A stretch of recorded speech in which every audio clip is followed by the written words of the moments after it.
when we're looking at smoking versus vaping. Vaping is probably worse in terms of the damage to the airway and the insulin resistance that comes from it. But this gets worse because we know that insulin resistance is the core for most chronic diseases that are killing us, and there's a handful of other lifestyle habits that's contributing to it. That's horrifying. So tell me everything. Dr. Benjamin Bikman is a leading metabolic scientist whose research focuses on the hidden epidemic of insulin resistance and its devastating consequences. And by regaining control of your insulin levels, he says you can regain control of your life. Insulin is a hormone that affects literally every single cell of the body. But if those cells become insulin resistant, you start to spread the disease. For example, they call Alzheimer's insulin resistance of the brain. And even the most common forms of infertility, erectile dysfunction and PCOS, insulin resistance is a heavy contributor. Now, 88% of adults in the US have some degree of insulin resistance. And people hear this and think America is just fat and metabolically sick. But we're not actually the worst country when it comes to this. And part of it is because of how different ethnicities store fat. And I'll come back to that. But there's two roads to insulin resistance. So there's the fast lane, and I could make you insulin resistant in 6 hours with either of these common three things. But if I removed them, your resistance would go away just as quickly. Now, the slow lane, that's a problem. And there's certain lifestyle habits and problems with our diets that are massively contributing to slow insulin resistance. Now, thankfully, this can be resolved through 4 pillars, which are very simple. We'll get into that, but why don't we just sack all this off and just take Ozempic? Well, because people may not know about the negative side effects. For example, 40% of the weight that people are losing on these drugs is coming from... Holy I have been forced into a bet with my team. We're about to hit 10 million subscribers on YouTube, which is our biggest milestone ever, thanks to all of you. And we want to have a massive party for the people that have worked on this show for years behind the scenes. So they said to me, Steve, for every new subscriber we get in the next 30 days, can $1 be given to our celebration fund for the entire team? And I've agreed to the bet. So if you want to say thank you to the team behind the scenes at Diary of a CEO, all you've got to do is hit the subscribe button. So actually, this is the first time I'm going to tell you not to subscribe because it might end up costing me an awful...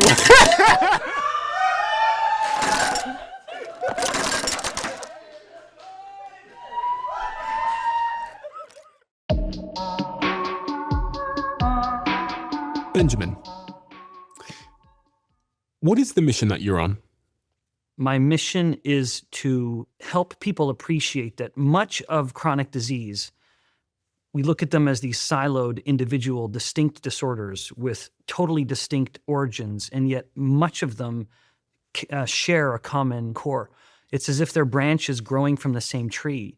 And the conventional clinical care will look at these branches and give someone a prescription for a medication, which is only going to prune the branch back a little bit, never actually solving the problem.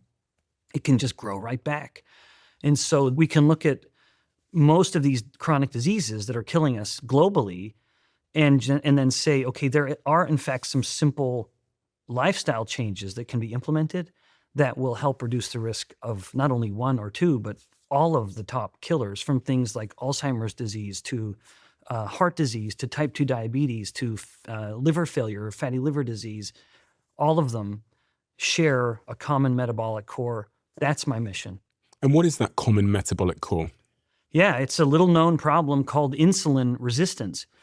In fact, when I first started this topic, I stumbled on one paper that documented how when fat tissue is growing, it increases the risk of type 2 diabetes. That was a concept in the early 2000s that was really getting a lot of attention.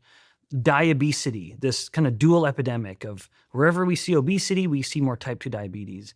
And this manuscript outlined something that was, to me, a revelation at the time. It was so fascinating, where when fat tissue is growing, it starts releasing pro-inflammatory proteins.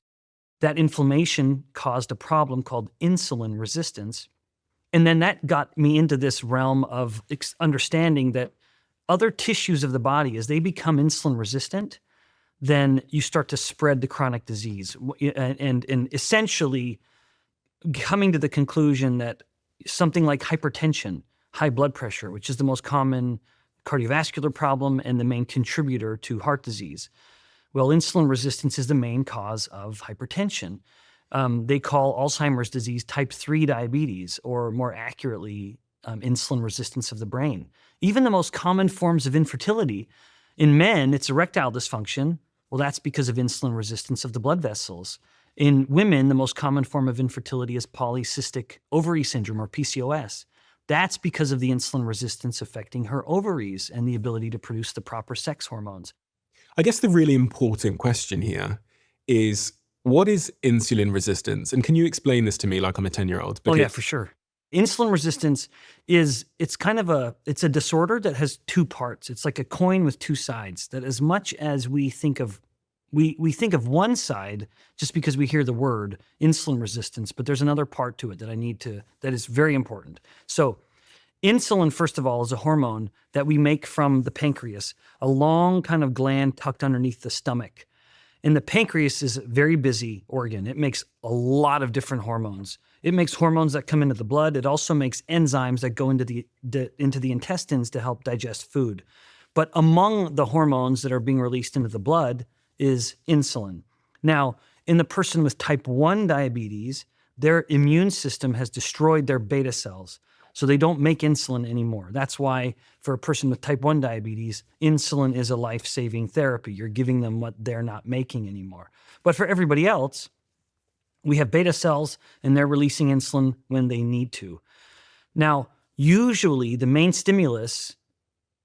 reason the beta cell is releasing the insulin is because blood glucose levels go up. So I eat sugar. You eat sugar, or not even something as obvious as sugar, but bread or crackers, White rice. chips. Oh, yes. So basically anything that falls into the family of a carbohydrate. So if the earth grows it, that's a carbohydrate.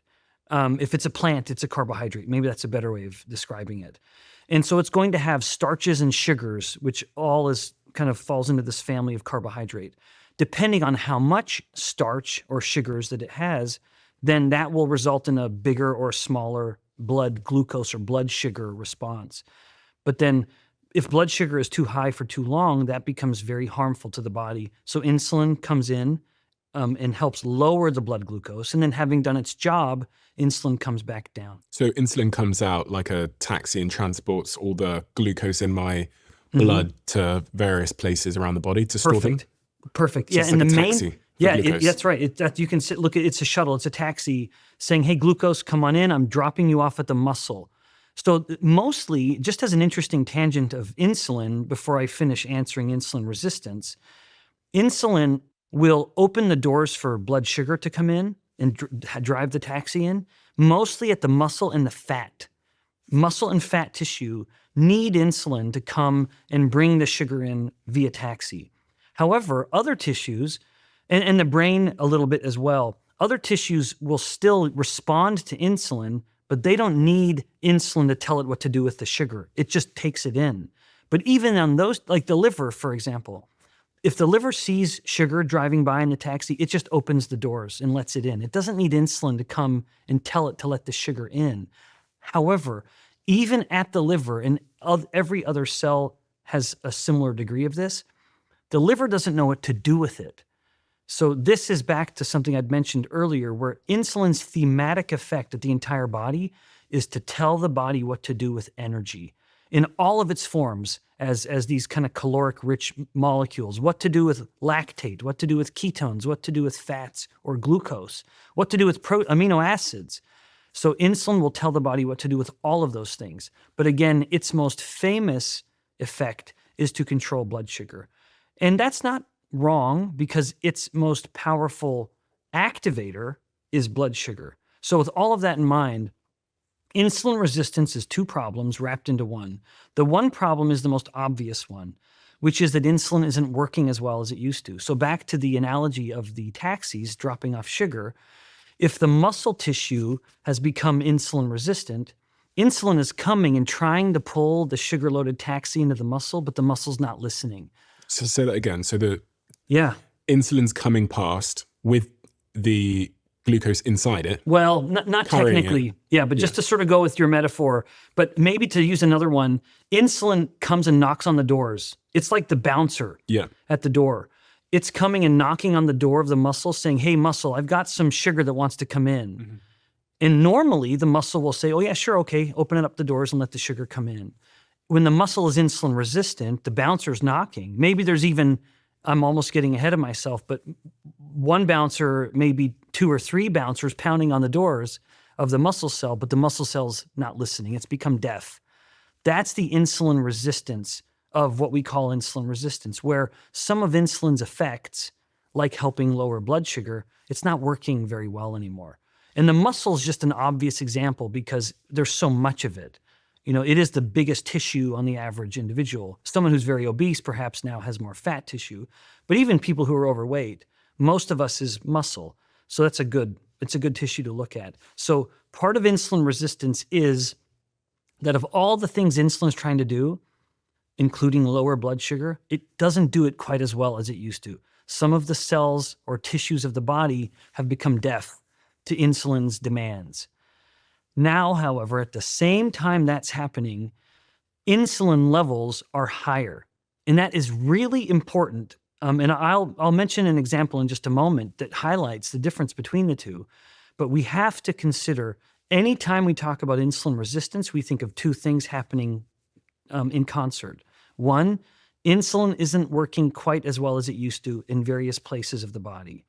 At the same time, insulin levels are higher. And that kind of takes us back to the muscle cell where I'd mentioned, getting a little ahead of myself, that a bouncer is knocking on the door.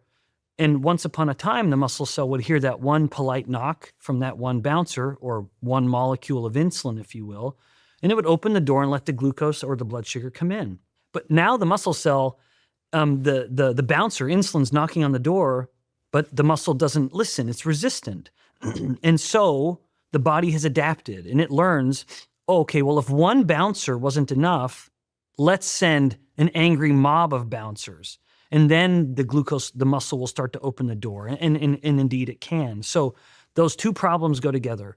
On one hand, insulin isn't working as well as it used to. That's what gives it the name insulin resistance. But there's another part that is equally present, which is that blood insulin levels are higher.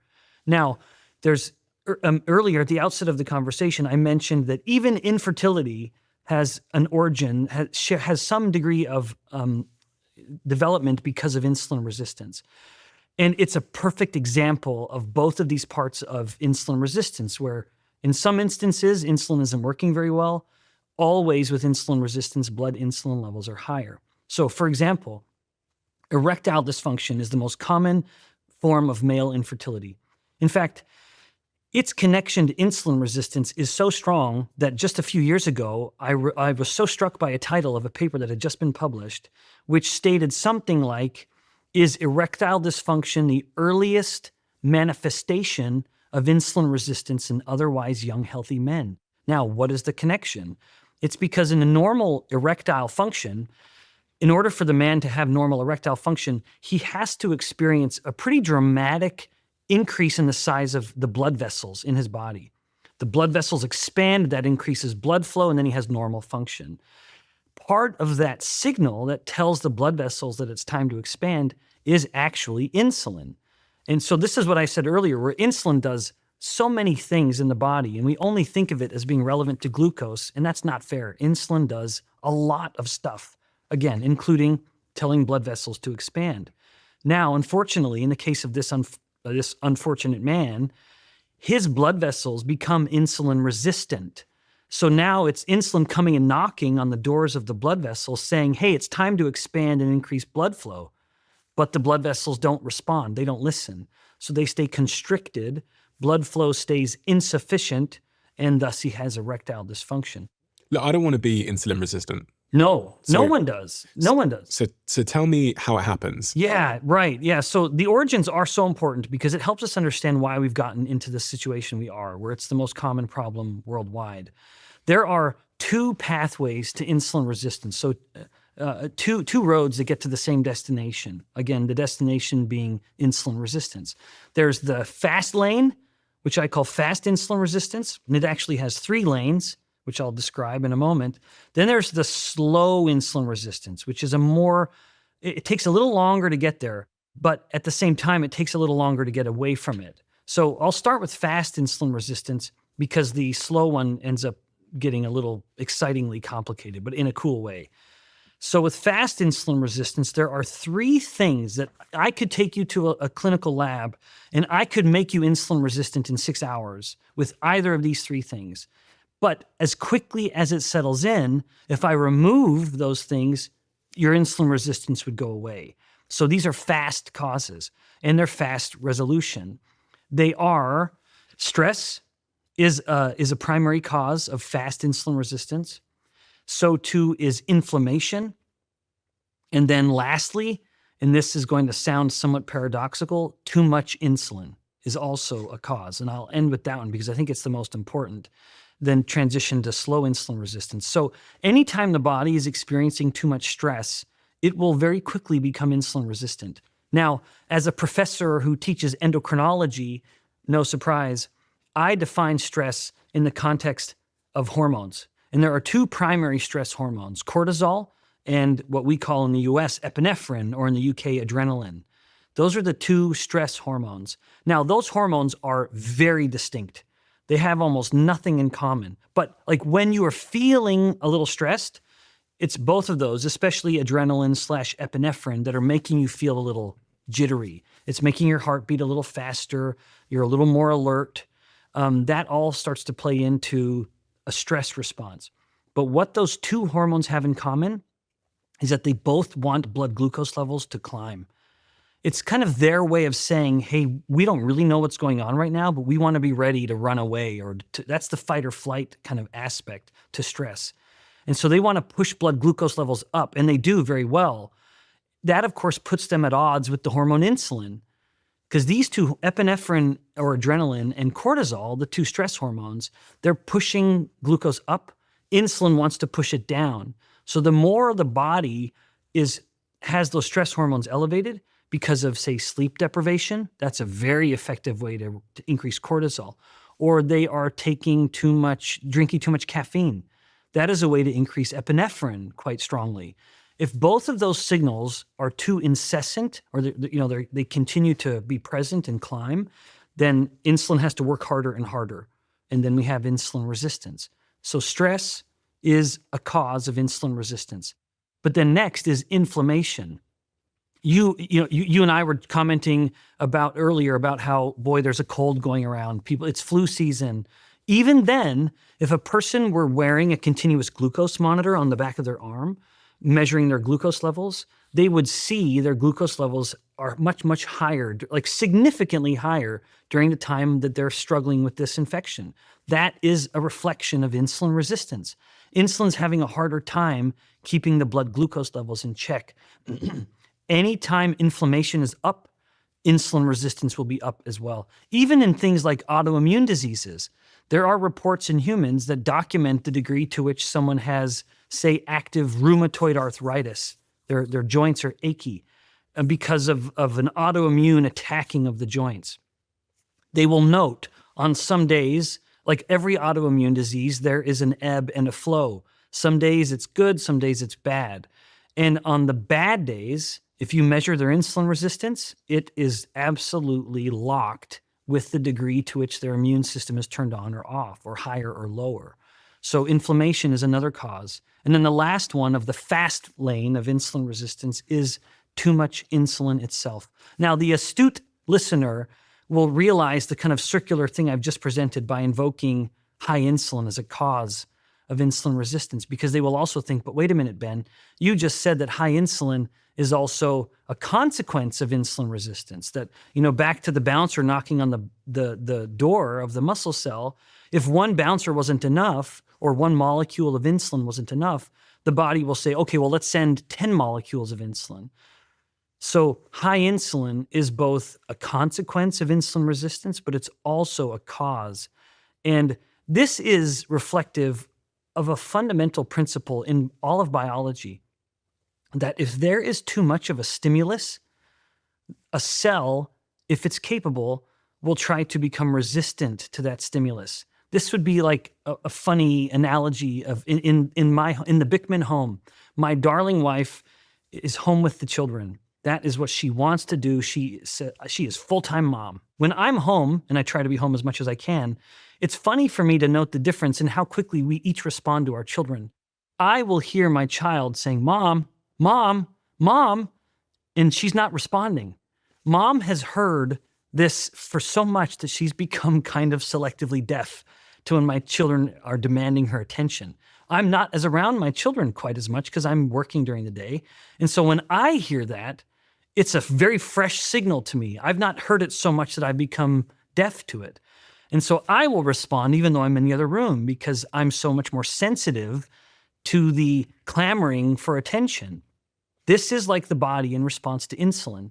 If there is always insulin, it's always going up, the body will start to say, the muscle cell will start to say, boy, insulin, you are knocking on my door all the time.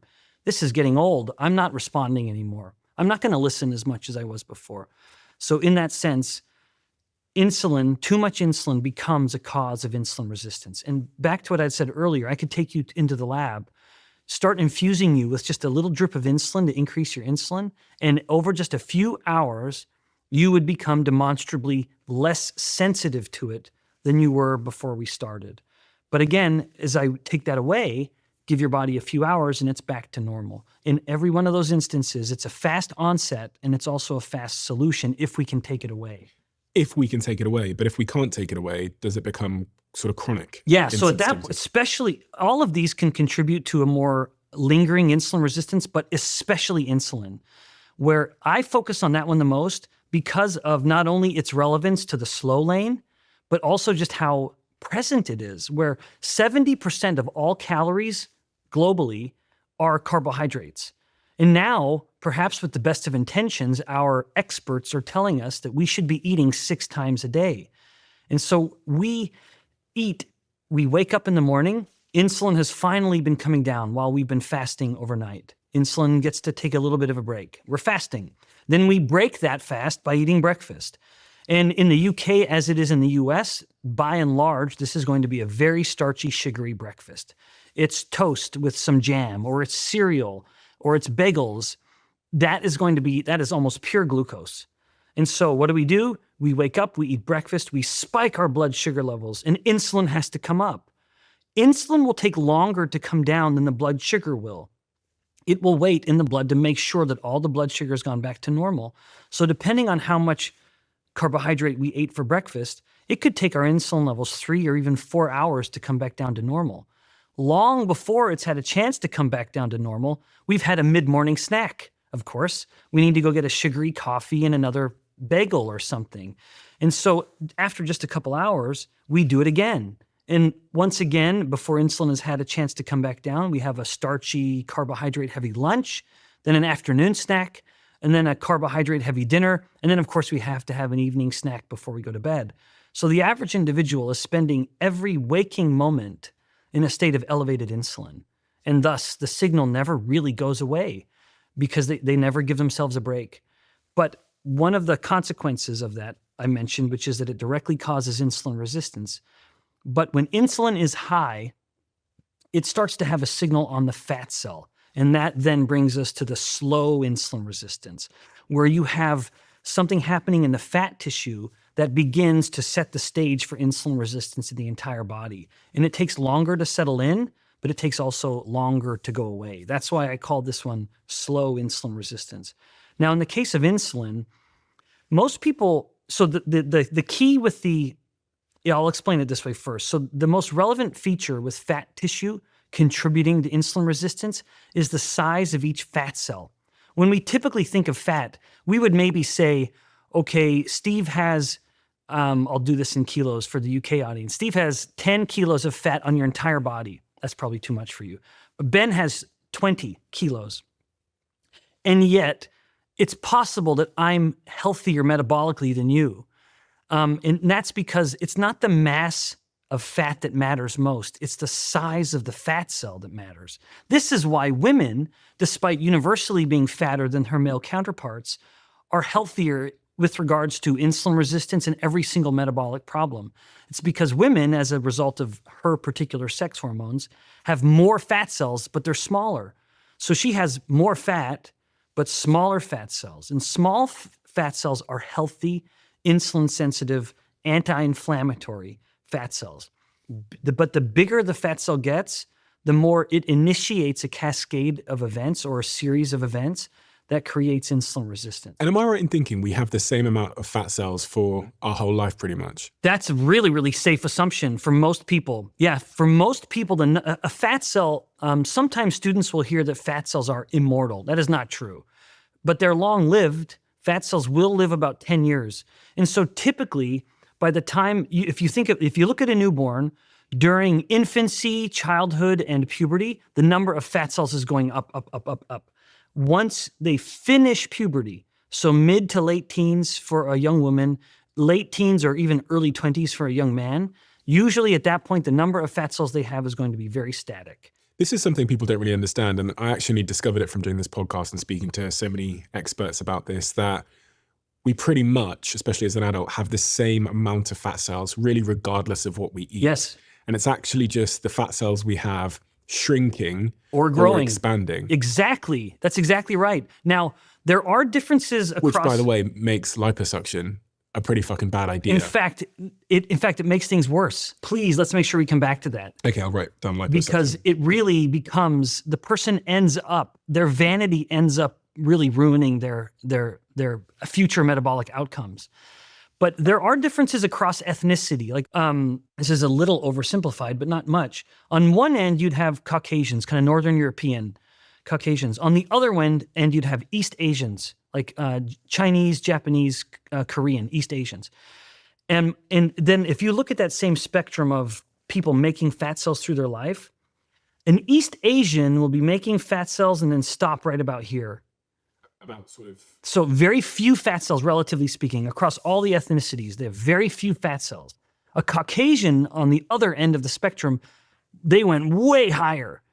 And so this guy, let's say American Ben versus Chinese Ben, overly simplified, but here we are.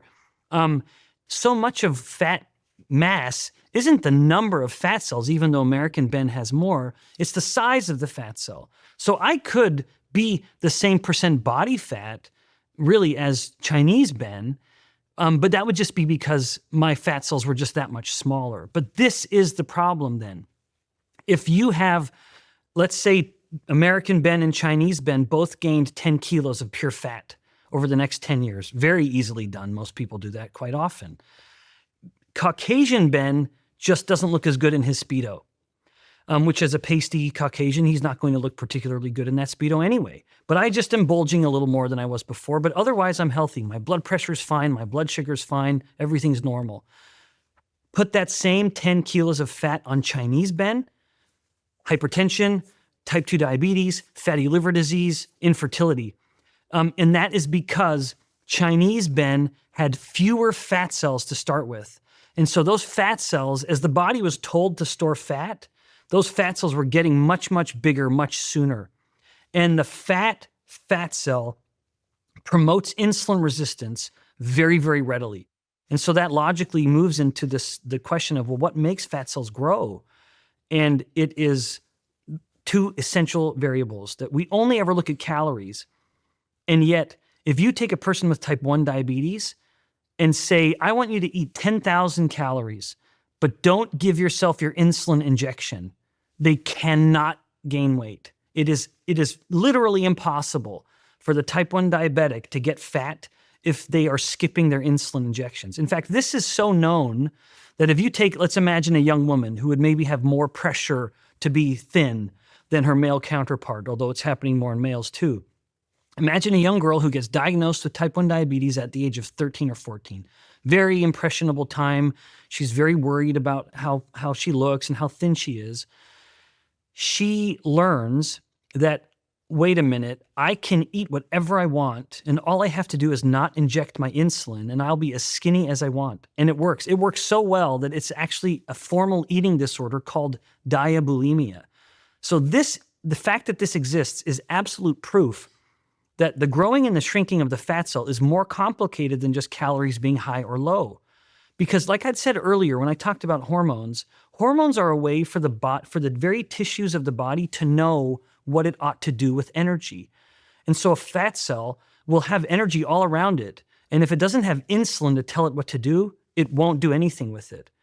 Or maybe to make this more direct, back home in my lab, my students are growing fat cells in Petri dishes.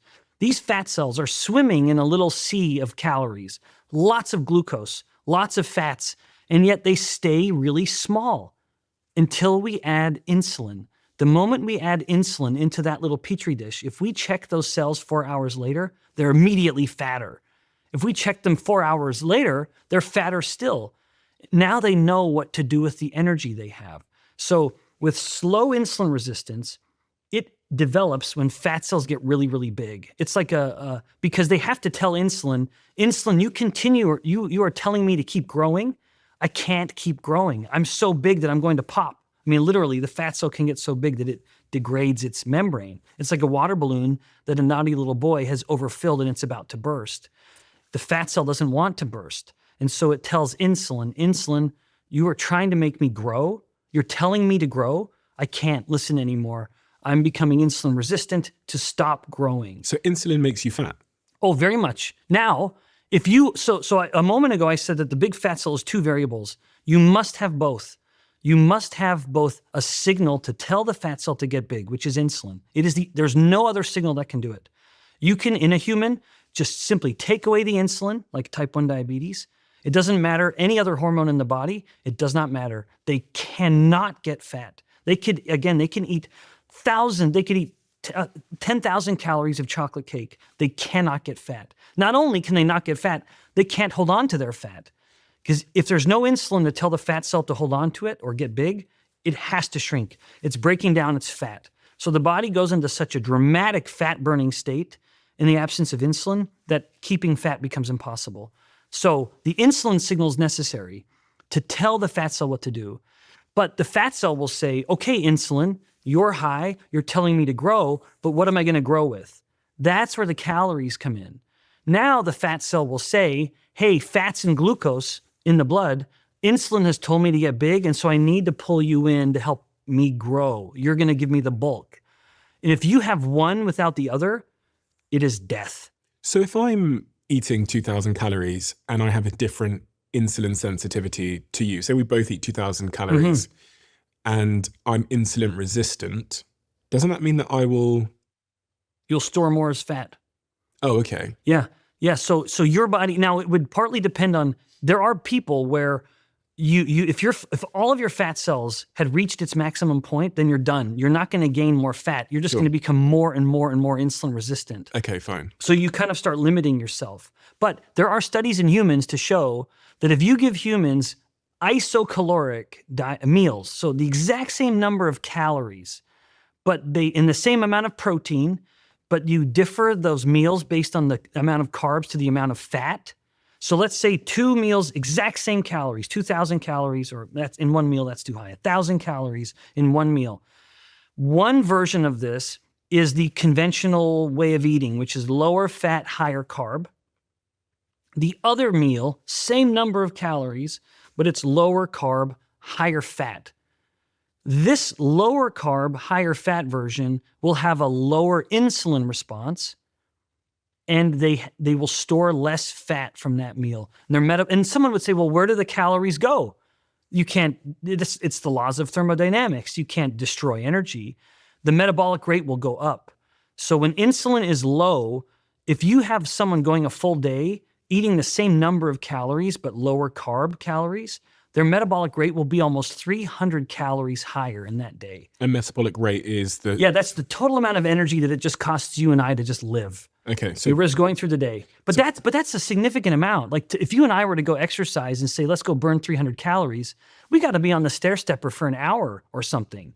So it's 300 calories. But at the same time, if your insulin is low, you're burning so much fat that you start making ketones. And I don't intend to get onto that topic quite yet, but suffice it to say, every molecule of a ketone has a caloric load roughly similar to glucose. And what the body, when it starts making a lot of ketones, it starts eliminating the ketones. So every time someone is breathing out ketones, they're literally breathing out calories. Or they're urinating, and they're urinating out ketones if they have higher ketones in their blood. They're urinating out calories because ketones have energy. And so this is the way that if insulin is low, it becomes impossible for the body to hold on to its energy. It is so determined to spend energy that it will both increase metabolic rate and it will make the energy, the calories, be wasted in the breath and in the urine and in the form of ketones, because ketones have calories. Ketones are energy. Now we're just dumping them out into the universe. It's worth, before we talk about how to keep my insulin levels low so that I can benefit from all the health benefits we've talked about, it's probably also worth just spending a little bit of time trying to understand the evolutionary basis of insulin resistance. There are some theories that are very interesting that attempt to explain why is it that we became so fantastically different from, let's say, our closest animal relatives, other primates like chimpanzees or apes. What was the difference that had us become so different than them? One of the leading theories is a theory called the expensive tissue hypothesis. And it actually does have something to do with ketones. In the expensive tissue hypothesis, as the theory goes, our earlier ancestors deviated in this kind of animal family line because we started eating more meat. We started eating food that was so nutritious, so nutrient dense, so loaded with good calories and all of the fats and proteins that we need, that it allowed two very distinct changes to occur in us compared to other primates. One, our intestines became significantly shorter. So if you compare the human digestive tract to any other primate animal, if we are a primate, then if you look at the intestines, they're fantastically different, particularly the large intestine or the colon, because our ancestors, as the theory goes, began eating meat. We didn't need the colon as much because the colon is a place for food to ferment. And so if you're eating a lot of plant matter, like other primates do, you need a much, much larger colon. So we started eating food that was so nutrient dense, our colon shrunk considerably. We didn't need to waste energy on a big, busy colon. At the same time, as we were eating food that was so nutrient dense and so loaded with good fat, it allowed us to have more time to be curious and explore. And so at the same time, our intestines were shrinking because we didn't need them to be so big. Our brain was growing. And it's because it had so much nutrition, including ketones. So ketones are an extraordinary fuel for the brain. In fact, one of the reasons why a baby that is born premature will be more likely to have learning disorders later in life is because premature baby didn't have time to get very fat. And fat baby is healthy baby. And fat baby gets into ketosis. Let's say you and I were to fast straight for 2 days. If you took a 6-month-old baby, that baby would be in a deeper state of ketosis in 2 hours than you and I would be in 2 days, because the baby is burning so much of its beautiful chubby fat. And the more the body burns fat, the more it makes ketones. And the tissue of the body that appears to benefit the most in response to ketones is the brain. The brain, the moment ketones hit the blood stream, the brain immediately starts taking in ketones for a fuel. Very often, I have students who have had a professor, perhaps with the best of intentions, but ignorant nonetheless, tell the student that the main fuel for the brain is glucose, that the brain prefers glucose. And I show them just 1 or 2 papers to prove that wrong immediately. And it is reflected in this idea, which if to use some convenient UK units, if blood glucose is 5 millimolar, that's a concentration, a way of measuring an amount of something.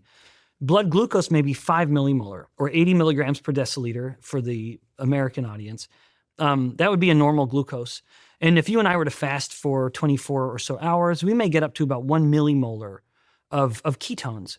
And yet, even then, the brain has already switched to get the majority of its energy from the ketone. And so don't tell me that in this dynamic, the brain prefers this one, because this one's 5 times higher than this one.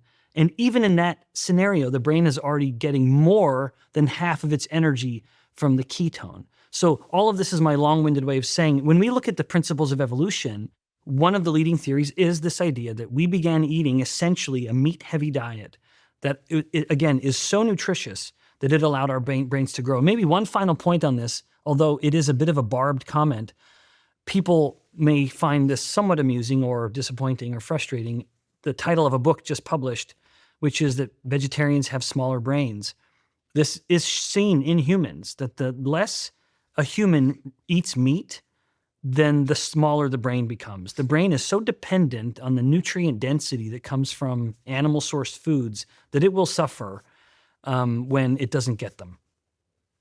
Interesting. I mean, that's a controversial thing to say. It is, and you can cut it out. But it really is, it's a real thing. And why does depression go up so much when people stop eating animal source foods? It's because you are depriving the brain of what it needs.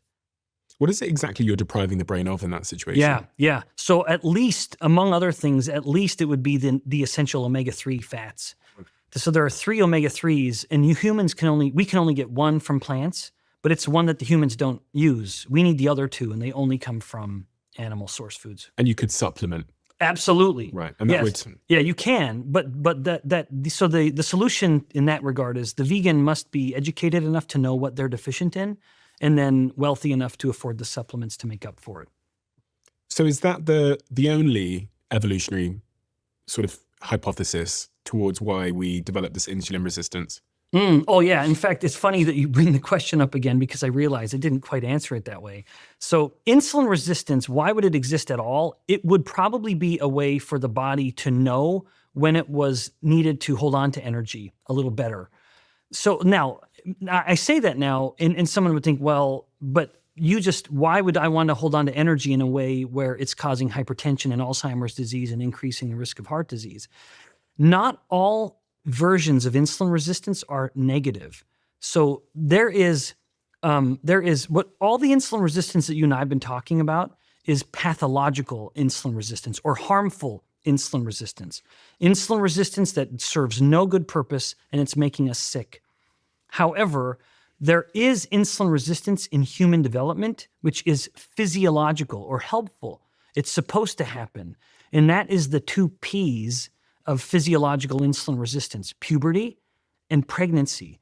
Because in both of those instances, as we outlined earlier, when the body's insulin resistant, insulin is high. That's not always bad because insulin wants things to grow. It is like a fertilizer in the body. Now, sometimes it's misplaced and results in problems like increasing the risk of cancer, for example.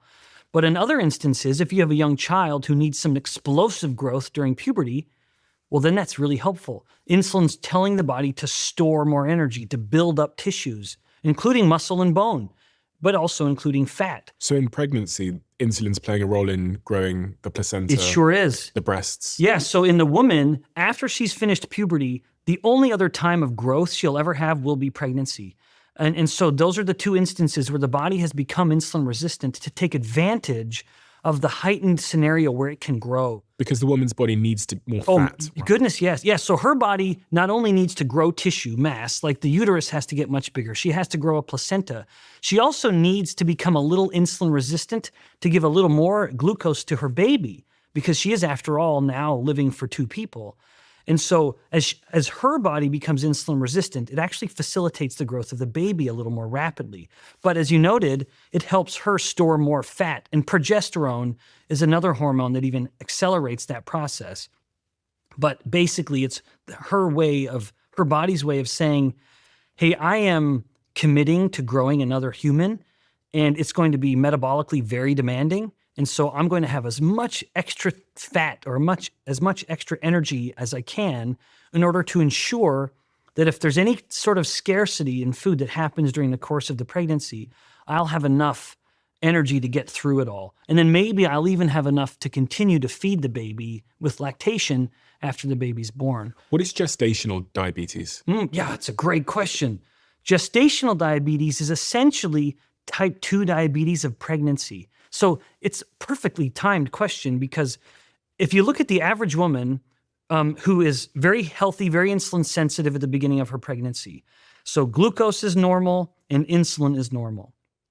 Over the course of her pregnancy, she stays normal, healthy pregnant woman, which is to say she has physiological insulin resistance.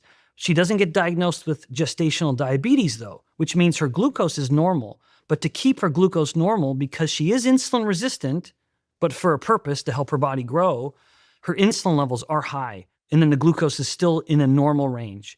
And then in some women, especially if she has a family history of type 2 diabetes, the insulin resistance goes too far.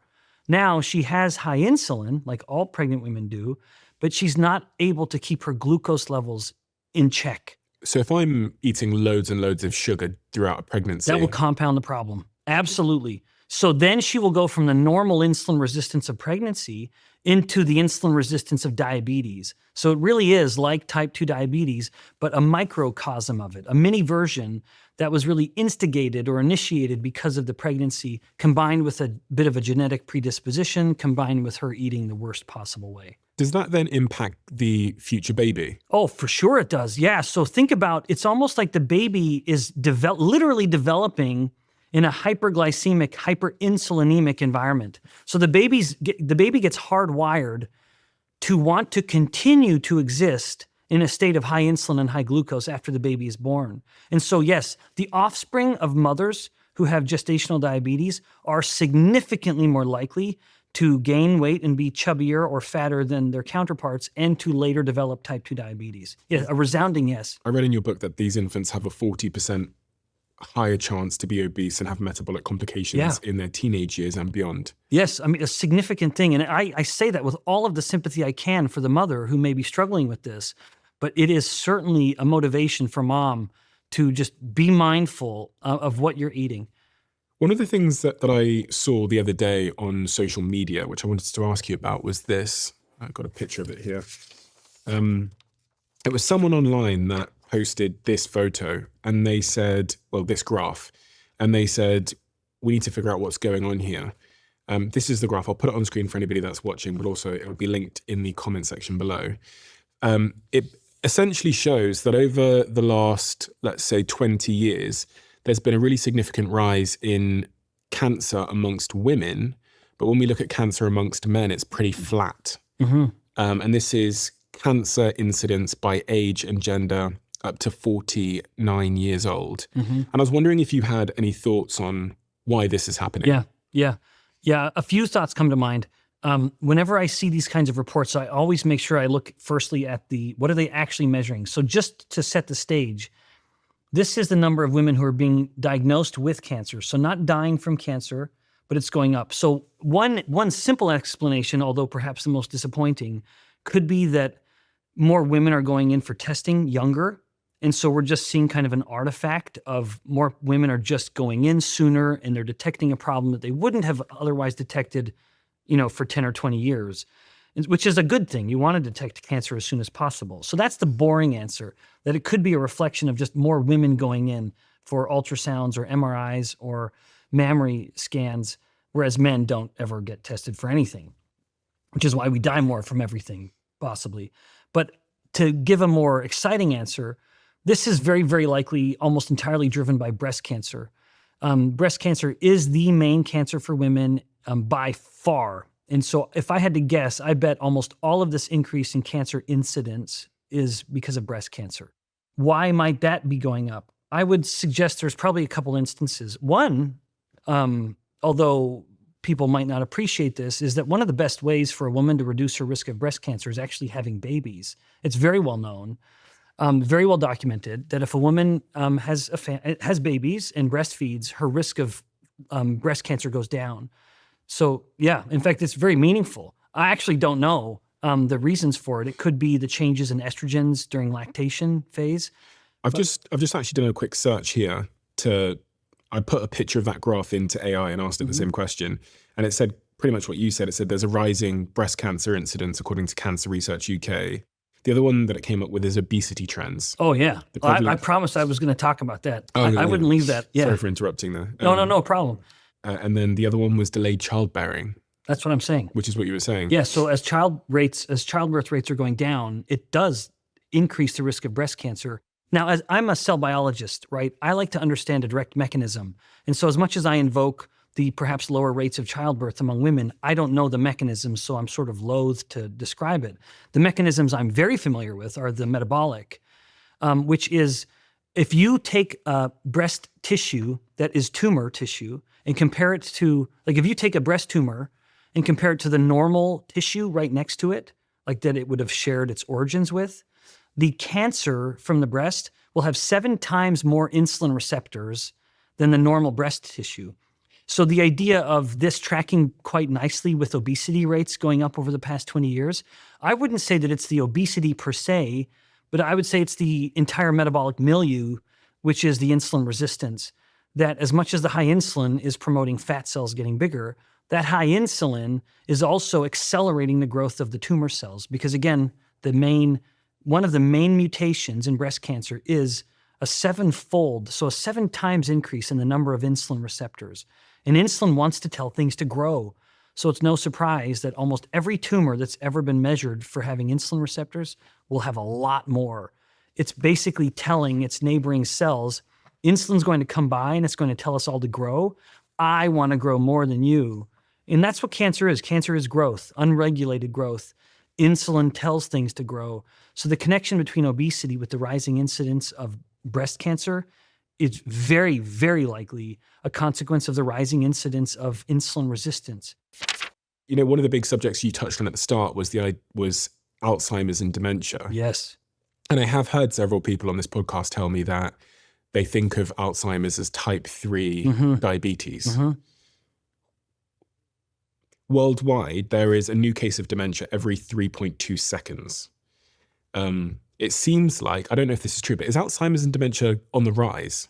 Oh, yes. Yeah, it is. In fact, it went from not being even on the radar to being a top 10 killer. Now, it's interesting how people even die from Alzheimer's disease. It's a very kind of vague death. But yeah, Alzheimer's disease is one of the top 10 diseases now, certainly in the West. And I would argue it's because it has a metabolic origin. Now, one of the interesting things about Alzheimer's disease is we have spent billions of dollars on Alzheimer's research trying to identify the plaque. So just to set the stage here so that people listening can appreciate this paradigm shift that's occurred in Alzheimer's research. Originally, and even in many people still, people thought that Alzheimer's disease is the result of these plaques accumulating in the brain. These kind of little proteinaceous, little thick things that are preventing neurons from sending the signals throughout the brain for the brain to think and have normal cognition. And yet there are those of us, and I'm proud to say I have long been one of them, who has said that the plaque-based theory doesn't make sense. We have had drugs that have been available for human use for years that have effectively reduced plaques in the brain and yet did nothing to improve cognition. So that is an immediate challenge of the plaque-based theory of Alzheimer's. Even further, even beyond older than that evidence, when you would look post-mortem or look at tissue donor people who'd passed away, you would look at the brains of people who died with confirmed Alzheimer's disease at the time of death and look at the brain of someone who died without any evidence of any cognitive decline or any compromised thinking whatsoever. And you would be just as likely to find plaques in both brains. So whether the brain had Alzheimer's disease or not, you would still see plaques in the brain. So the whole idea that plaques mattered has long been controversial. And just to put a fine point on it before transitioning to the metabolic origins, about 2 or 3 years ago, they found out that the very first published papers that implicated plaque as a cause of Alzheimer's disease were based on fabricated data. So the scientists who published those first reports that led to the entire theory that Alzheimer's disease is plaque-based were called out as fraudulent. And indeed, all of it was fabricated. So the entire idea that Alzheimer's, and we have spent billions of dollars on studies to try to determine how do plaques cause Alzheimer's disease? Why, when we reduce plaques, it doesn't appear to help the disease? Because the plaques had nothing to do with it. That's just something that some brains have. Some brains have more of these little specks than other brains, and they don't contribute to Alzheimer's disease at all. Now, what kept rising to the top, and I would hope now is the dominant theory, is that people with Alzheimer's disease almost always have some detectable instance of insulin resistance, if not full-on diabetes, type 2 diabetes. Now, I will say personally, I don't like the term type 3 diabetes because it makes it sound like it's a whole new version of diabetes. To say it more succinctly and accurately, it is simply insulin resistance of the brain. And the brain is a very hungry organ. It is in what I teach is a trinity of high metabolic rate organs. That there are 3 organs in the body whose metabolic rate is so high that it just really sets it apart from everything else. And the brain is one of them. The brain has a very high metabolic rate. So this is a very hungry organ that needs a lot of energy all the time. But the brain is unique in that it primarily will only use two fuel sources, and I've mentioned them, namely glucose and ketones. But glucose, in that section of the brain that gets compromised with Alzheimer's disease, the glucose can't just come straight in. It needs someone to open the door for it. And that is insulin, of course, just like we described with the muscle cell, where in order for the glucose to go into the muscle, insulin had to come and knock on the door, if you will. And then the muscle, being a polite, responsive host, would open and allow the glucose to come in.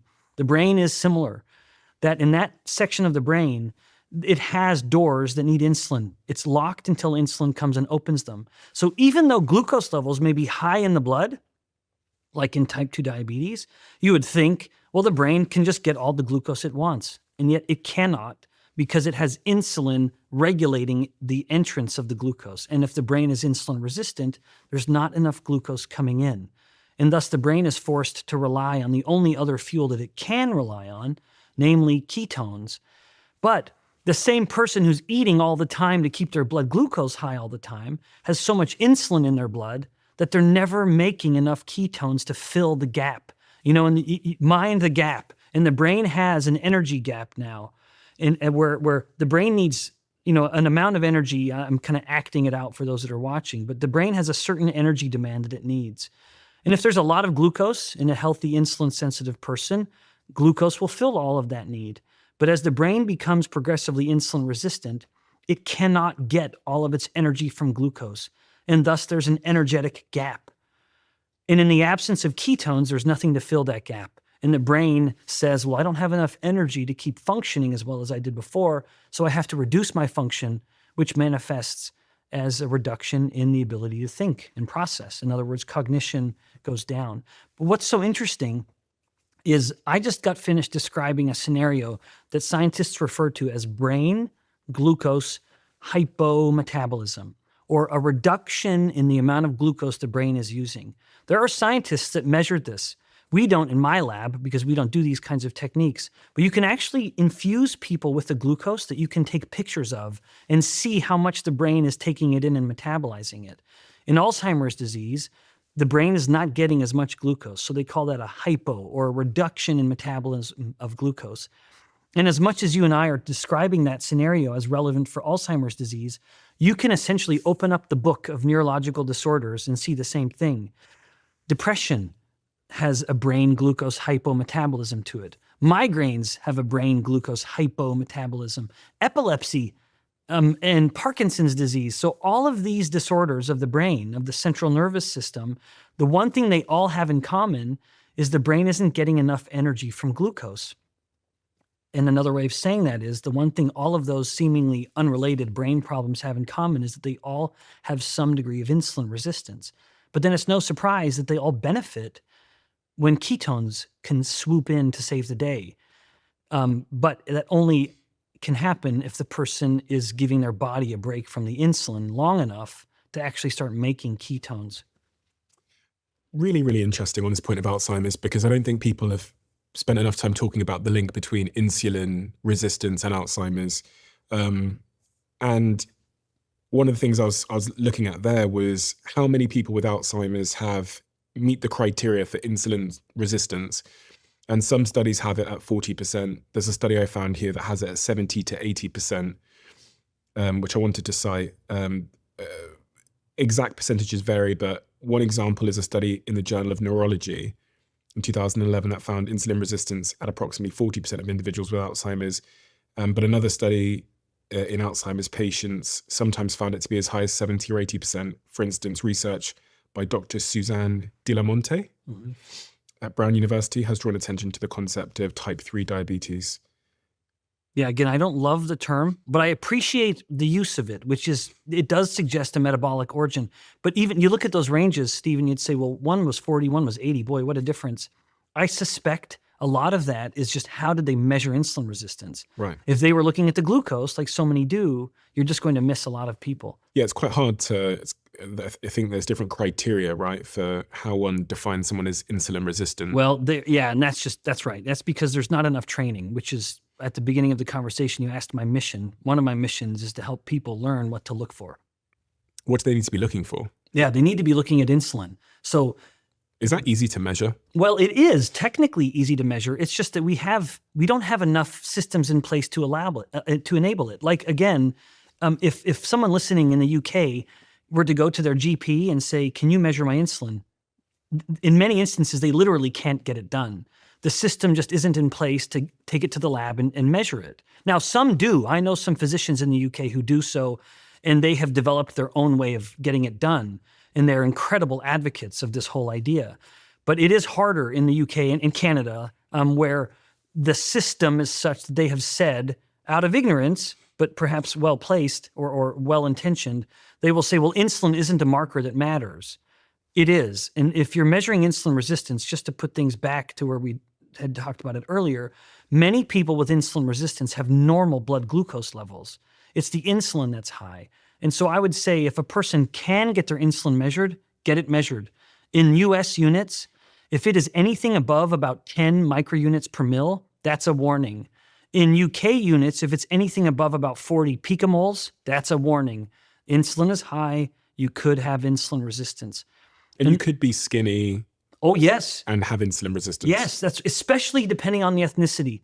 Like if someone listening to this is East Asian and they say, well, I'm quite thin, I don't have insulin resistance. You very well could. It depends. Even in young women, a group out of Northern Canada, which is, of course, pretty far north, they found that even in young, healthy weight women with PCOS, if they compared them to their identically matched other women without PCOS, they were more insulin resistant in the other group. So anyway, that's my way of saying, even if you look at yourself and think, well, I'm kind of lean, I'm not insulin resistant, you very well could be. Okay, so I've got a friend who's a woman who has PCOS. Yeah. And one of the things that she often says to me is that she gains weight easily.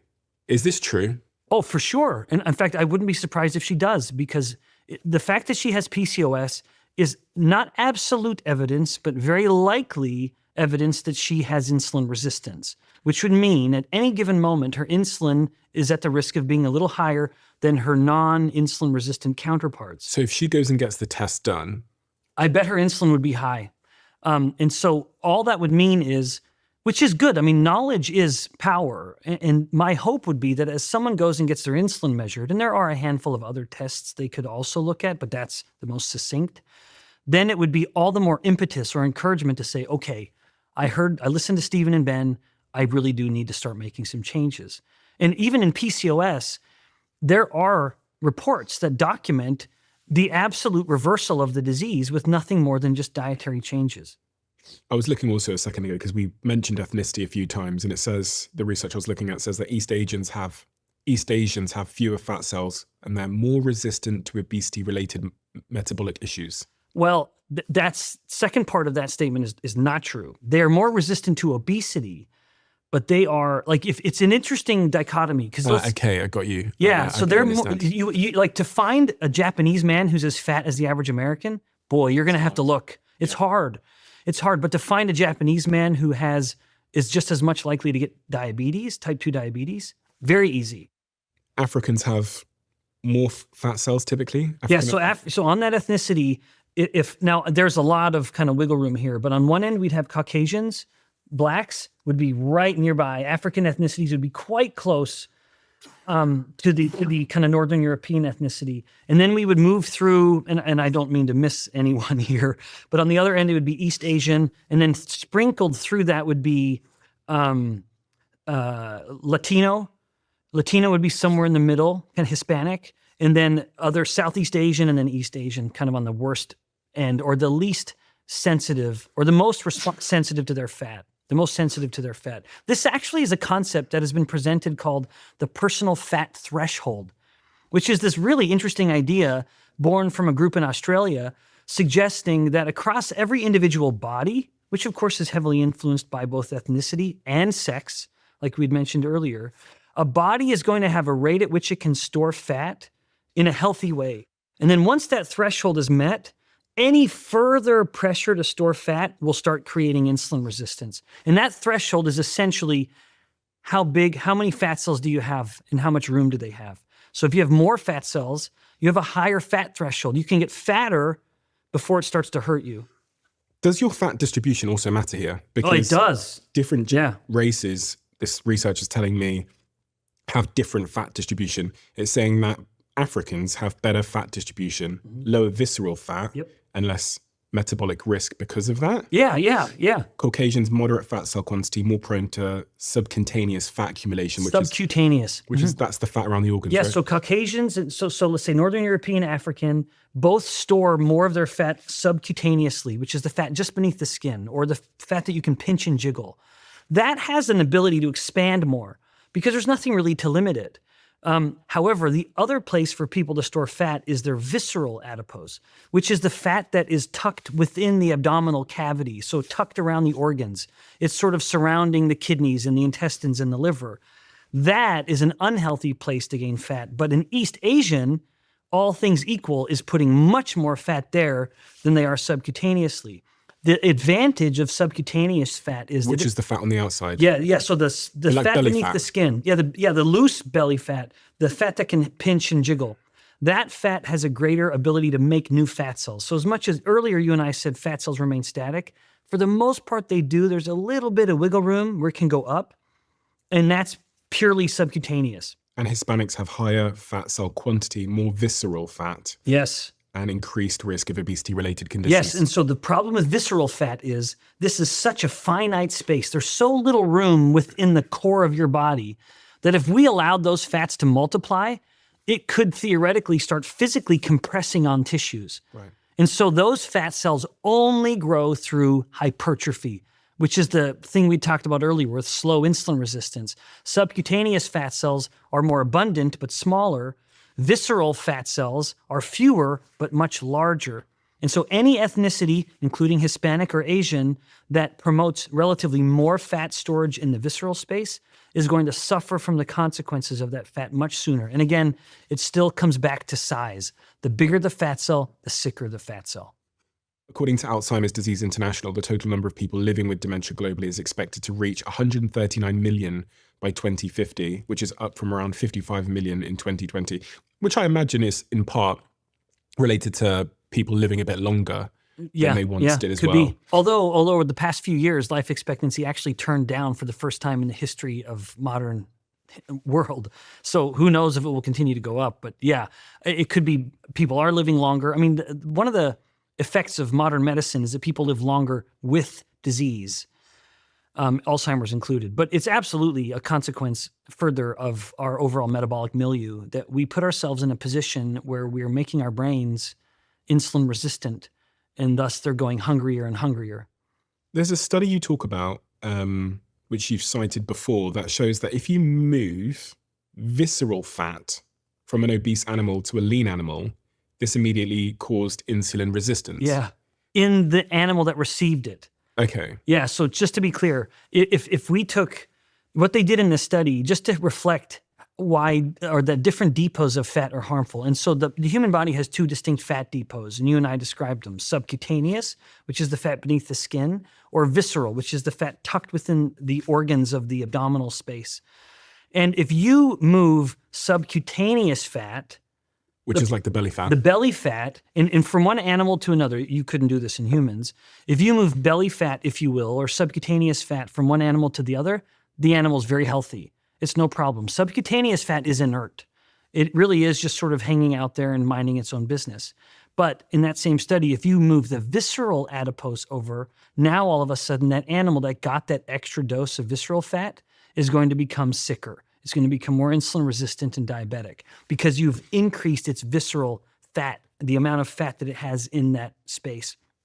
The body wants to limit the amount of fat that it has there because if the fat grows too much, you can physically start compressing and squishing organs that you need to be functioning, like the kidneys and the intestines. Have you seen Brian Johnson? I have. I don't know him personally, but You've seen the documentaries and stuff made about him and the work that he's doing. What do you make of what he's doing to extend his age? Because, one of the subjects I think is linked to this is the idea of longevity in aging. And he's become a bit of a poster child for the subject of longevity. Right. Well, I want to address this because this is a real person. So I want to address it very politely and diplomatically. I think that I want to distinguish the difference between longevity research and science, which is a very real, living, breathing field, and I'm proud to know individuals who are longevity scientists, and distinguish them from longevity, you said poster child, so the gurus of longevity, and that's not the same thing. So what I say, I don't mean it to be an indictment of longevity research, but I don't mind if people hear a bit of an indictment in my voice of the modern longevity guru approach. So these individuals, and he is certainly the most well-known, they do have the advantage of never really being able to be proven wrong. So there's an inherent problem here.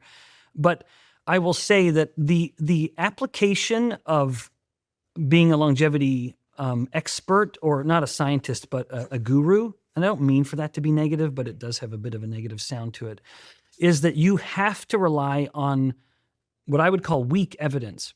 Now, what do I mean by that?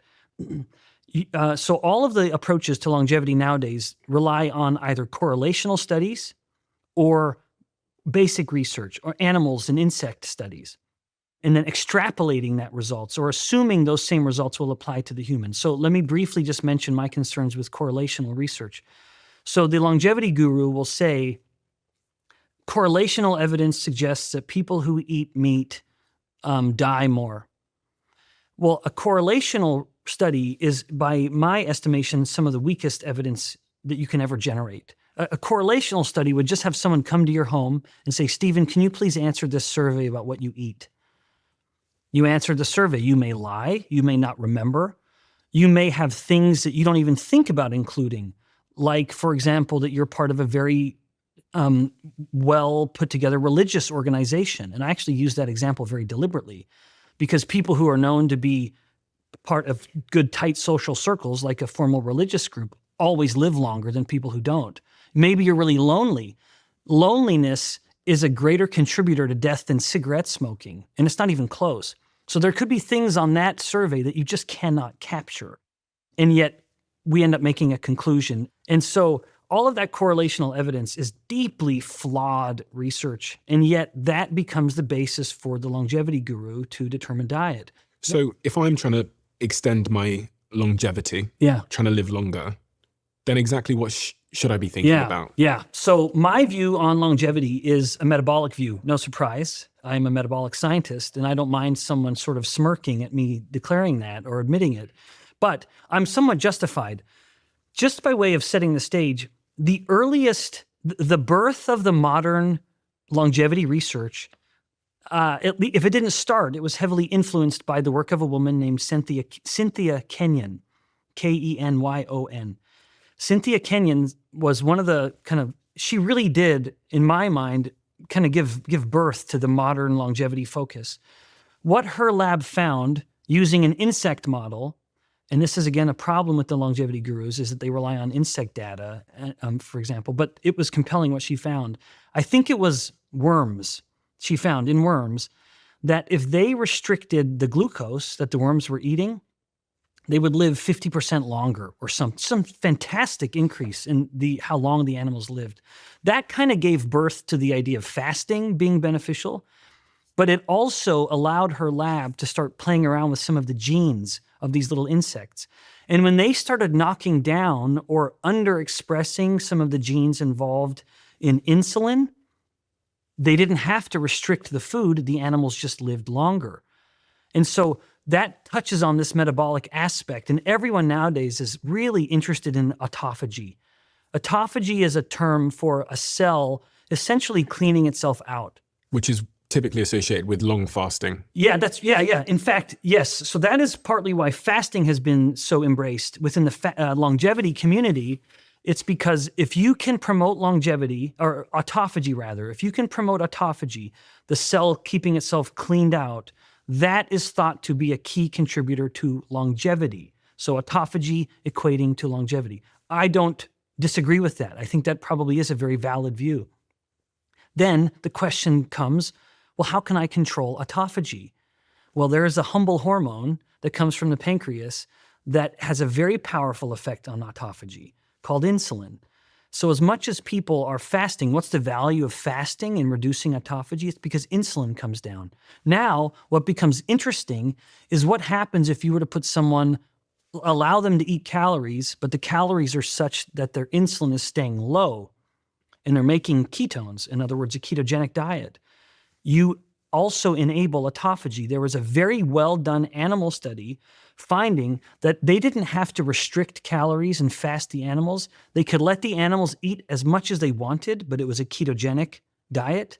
They lived significantly longer than their other litter mates that were eating the normal high-carb chow, similar to what humans eat nowadays. And so autophagy probably does matter for longevity. All the more reason to keep your insulin in check, because insulin is a powerful inhibitor of autophagy. So as much as we have longevity gurus who are taking thousands of dollars worth of supplements, I can't help but look at that and think, just control your insulin.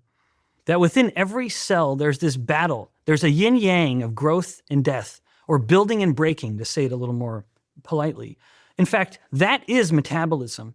The very word metabolism encompasses anabolism, which is anabolic or building up, and catabolism or catabolic, which is breaking down. The key to a healthy, growing, living cell is this nice ongoing balance of build and break, build and break.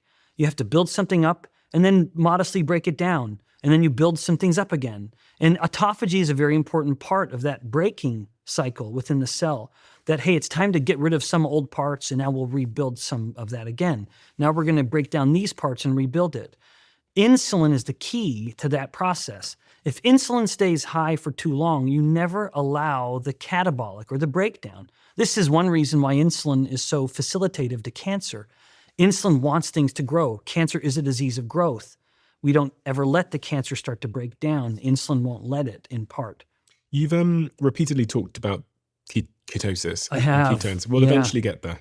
We're kind of teasing the audience a little bit. Yeah, we are. Yeah, but rightly so. I mean, ketones are a very vilified, misunderstood part of the body, and to my great delight, it's getting a sort of new appreciation. Well, I'm currently on the keto diet as well, so I am incredibly interested to understand A, like what's going on in my body, but B, I'm quite compelled by both the pros and cons of doing it, and I want to talk about the cons and the pros because they both exist. One thing you say in your book, Why We Get Sick, is that the longest living humans are also the most insulin sensitive. Yeah. So you're telling me that the longest living humans are the ones that are able to stave off that insulin resistance. Yes. Yes. So keep their insulin levels lower. That's right. Yeah. In fact, most of the longevity research, was sort of a final point on this, is that when you look at these studies that look back in time and say, okay, what is it about these people? What variables tend to go along with the longest lived humans? One of them is that they're insulin sensitive and their blood glucose levels are, in fact, a very well done study just last year out of Sweden. I think it was just 1 year ago. They looked at all, and Sweden is meticulous in its record keeping, which is an advantage. In a fairly homogeneous society, so it kind of eliminates some confounding variables. But they attempted to document what were the variables that were just the most consistent theme of people who lived very long. One of them was good glucose control. And this next one is very controversial because they found that the longest lived people had high cholesterol levels. And isn't that funny? It is one of the most consistent themes of longevity research that the longest lived people have higher cholesterol. And yet we live in a world that hates cholesterol. And the moment cholesterol goes up, we put them on a cholesterol-lowering medication. We could be doing the perfectly wrong thing to help these people live longer.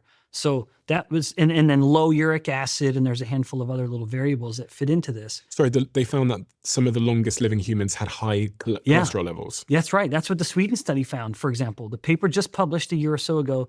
What were some of the most consistent themes? They had good glucose control and high cholesterol. I'm a great defender of cholesterol. It is a molecule of life. And so much depends on it. Mitochondria, for example.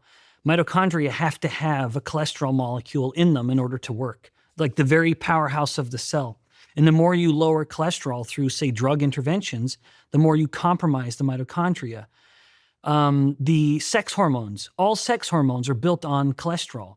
It's no surprise if someone takes a cholesterol-lowering medication, their sex hormones go down. This is why some men experience such terrible loss of libido, because he's becoming low testosterone because of the war on cholesterol. But there's good and bad cholesterol, right? Well, that's, as the story goes, yes. And yet I think that's overly simplified, where people will say LDL cholesterol is the bad cholesterol, and yet that gets included in these studies of longevity. So I think the good and bad aspect of it is not entirely fair or accurate. We need LDL.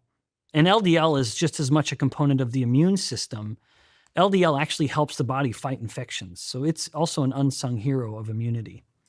There is research suggesting that in very old age, high cholesterol levels do not always correlate with higher mortality. And in some studies may even be linked to longer life. Exactly. Which is bizarre.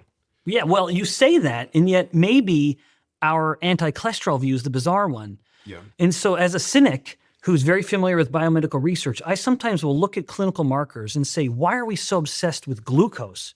Why not insulin? Why are we so obsessed with cholesterol? Why not triglycerides, which is another lipid that can be measured that is far more predictive of who's going to have a heart attack or not?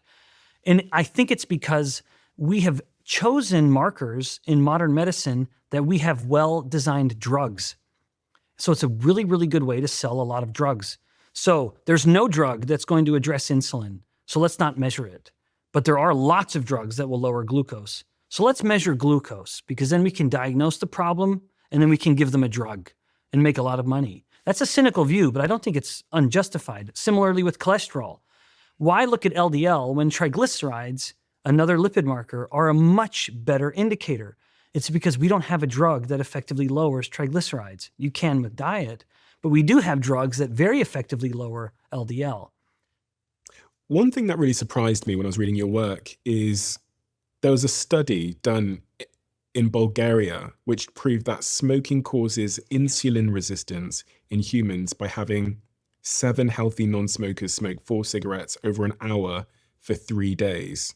What did they find in that study? Yeah, so they found that if you took healthy non-smoking people and had them start smoking, they became insulin resistant. I believe I invoked that study in the section where I was talking about inflammation, where when you cigarette smoke, that elicits, there's a lot of junk coming in, and there's a powerful inflammatory response, and that contributes to insulin resistance. Is this vaping as well? Oh, so that is a very good question. I have, in fact, published now multiple papers with a very good friend and colleague who is a lung expert at my university, a guy by the name of Paul Reynolds. Paul and I, we have published reports together looking at cigarette smoking and the inflammatory and insulin resistance effects that come from that.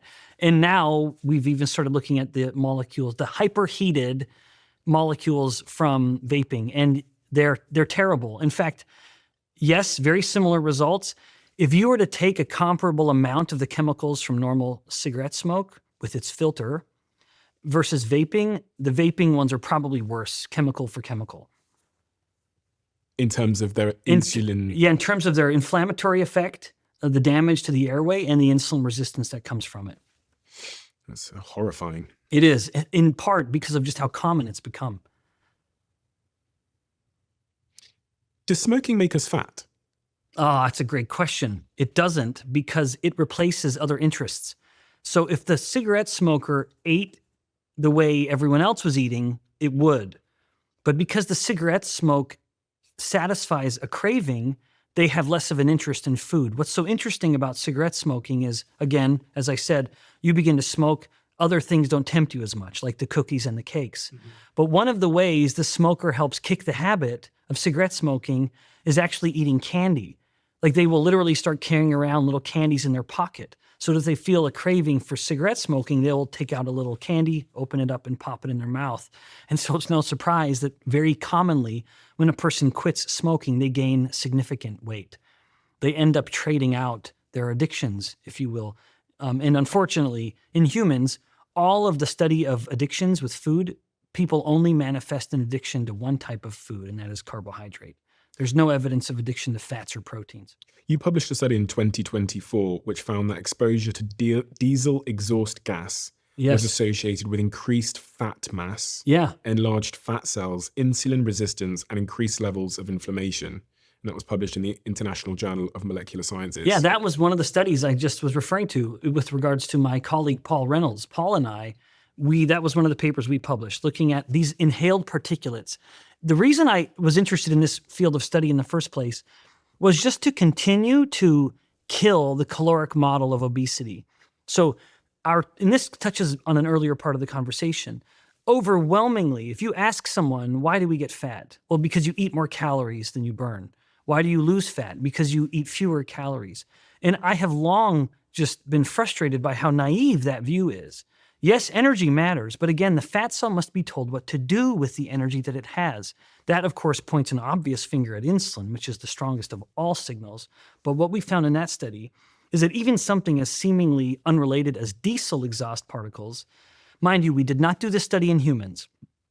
Full disclosure, we did the study in animals where we could perfectly control how much diesel exhaust they're getting.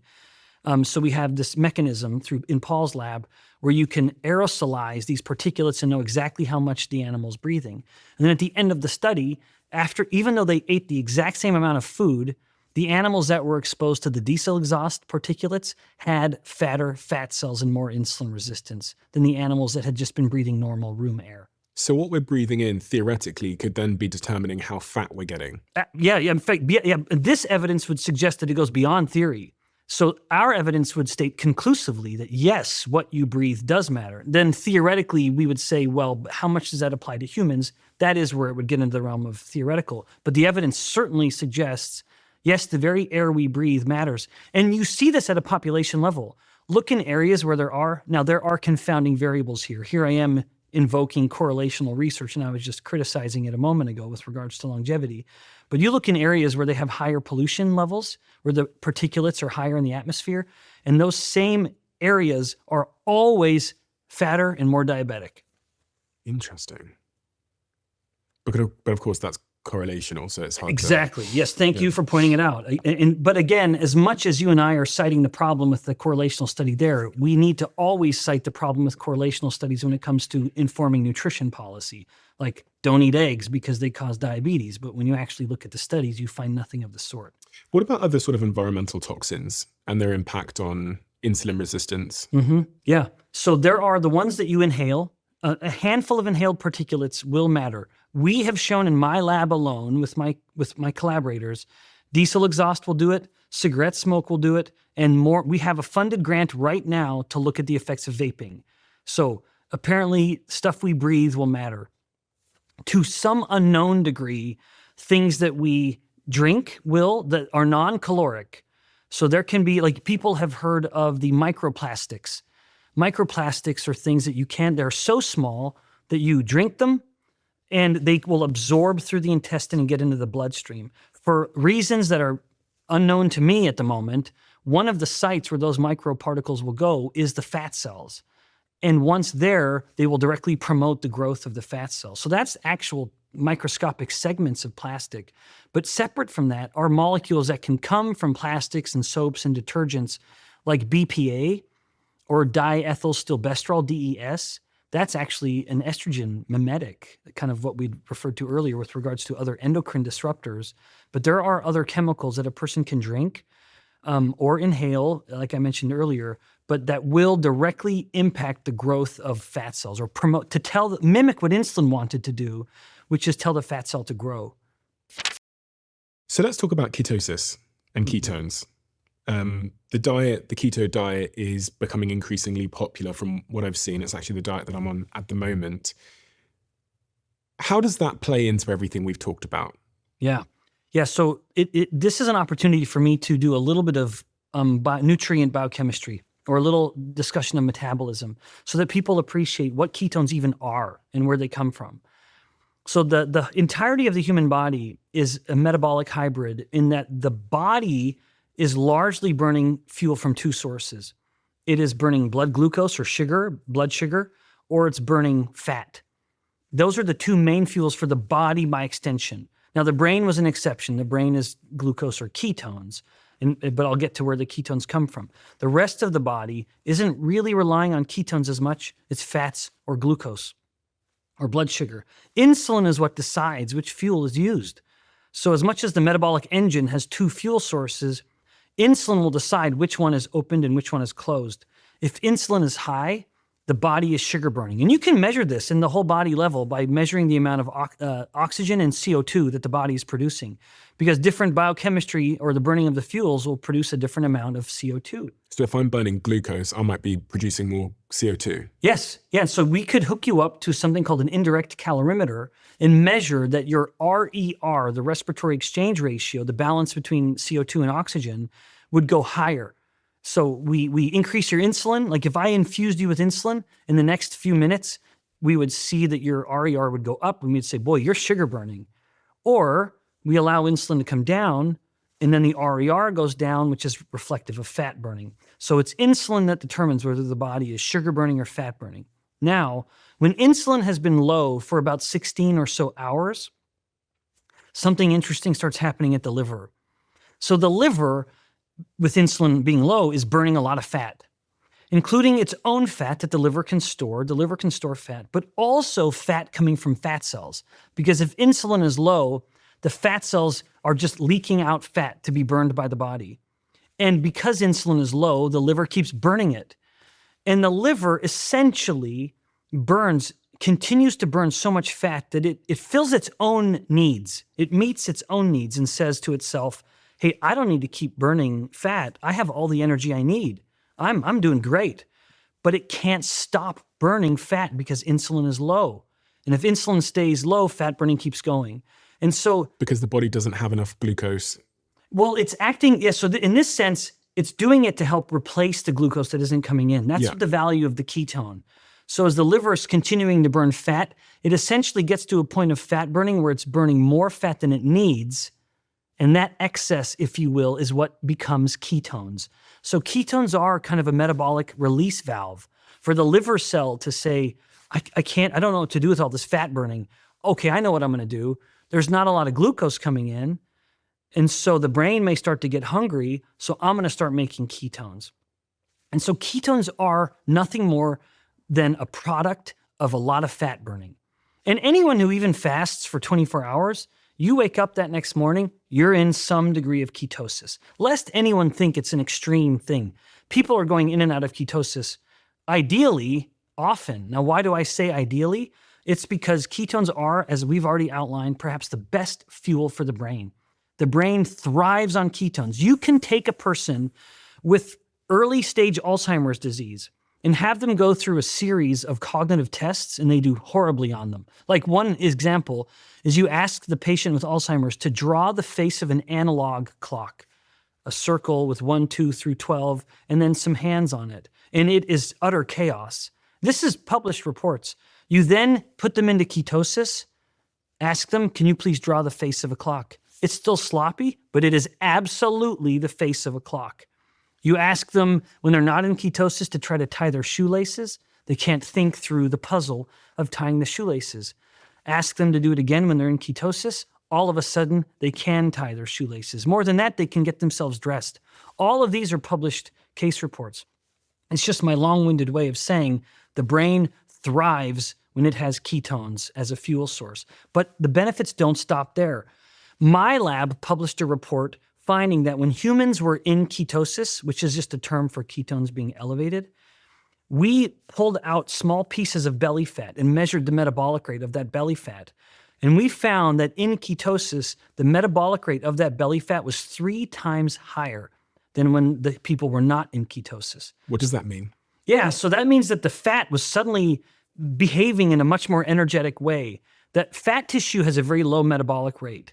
And then all of a sudden, when the ketones came into them, they started getting much more active and they started burning more energy, which is going to be very helpful for someone who wants to lose fat. If your fat cells now have a 3 times higher metabolic rate, that means that the fat cells are starting to act a little bit more like your muscle cells, and they're just burning more energy. So does that mean that I'm going to lose fat faster? What does that mean? Absolutely. And that is what happens. There are very well done controlled studies to show that if you control for all calories, when a human is in ketosis, their metabolic rate goes up. Your whole body is just burning more.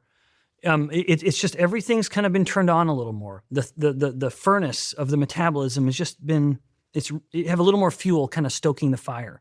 So ketones will increase metabolic rate at fat tissue. We found a paper that we published documenting how we took muscle cells and kind of insulted the muscle cells to determine how tough the muscle cells were.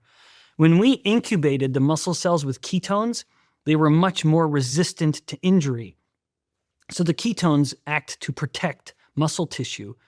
And in a way, that is reflective of a function of ketones. Ketones are a defender of muscle. Ketones are basically the way to tell the brain, saying, brain, you think you need a lot of glucose, and if you don't get enough glucose, you would start stripping the protein from muscle to turn it into glucose. But I'm here as a ketone, so you can eat me instead and leave the muscle alone. So we published, again, a direct report finding that ketones actually make muscle more resistant to injury.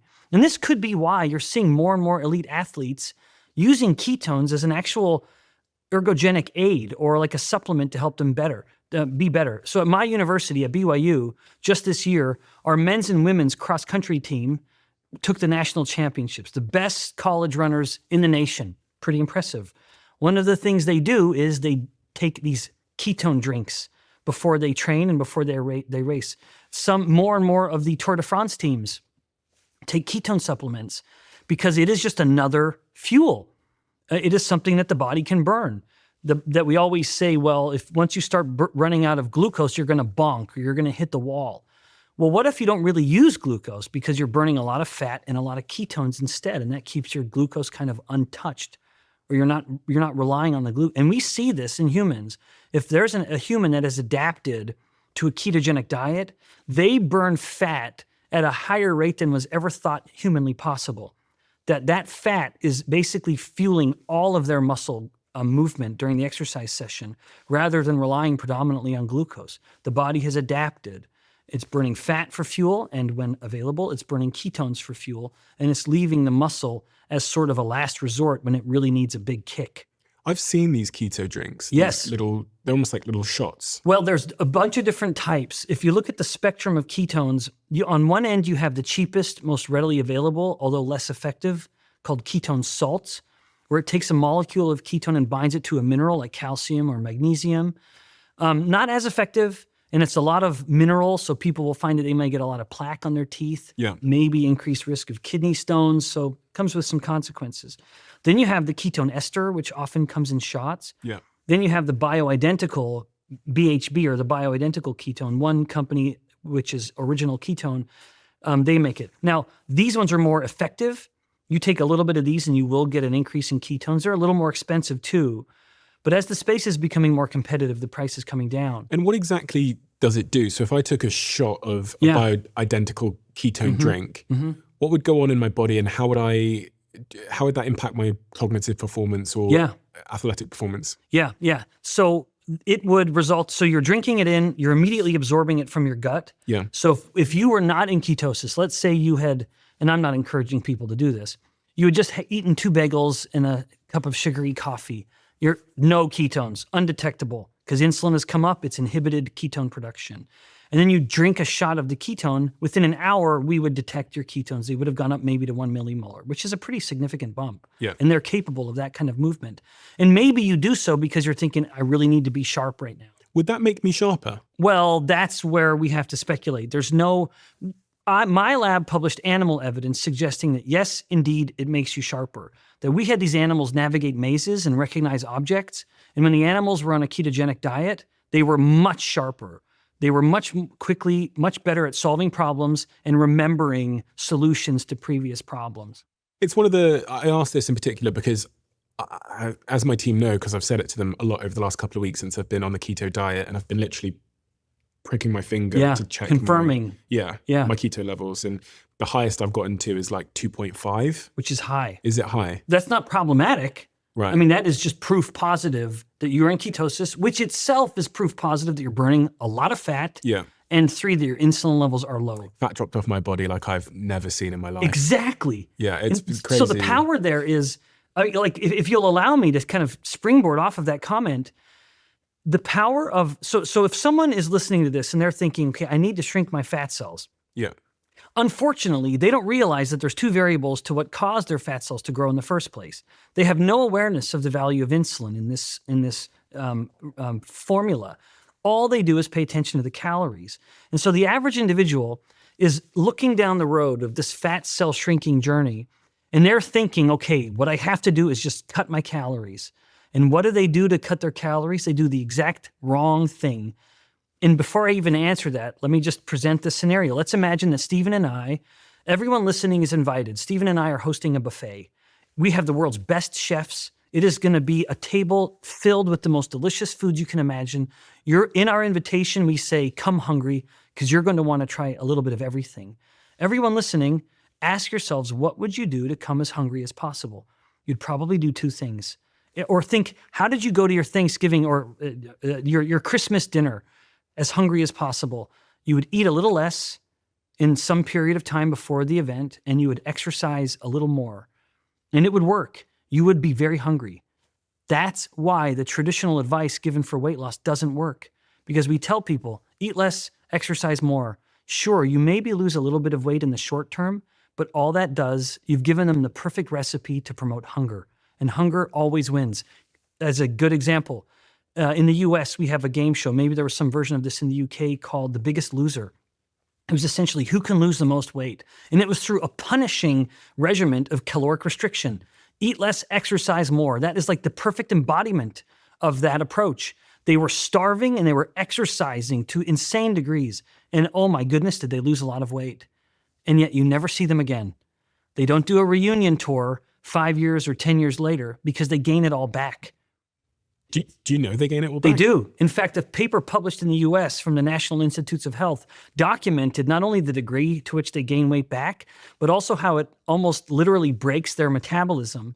That normally a person's metabolic rate is connected to their body mass. A bigger body has a higher metabolic rate. A smaller body has a lower metabolic rate. This is just human physiology. And no surprise, when someone loses weight, there's less of body, and so metabolic rate goes down. As they gain weight back, metabolic rate will typically go back up as well, except for the contestants in The Biggest Loser. They started with a high metabolic rate because of a high body fat level. They lost a substantial amount of weight. No surprise, metabolic rate went down substantially. But this is such a dramatic change that as they started gaining weight back, metabolic rate did not come back with it. It stayed lower than it should have.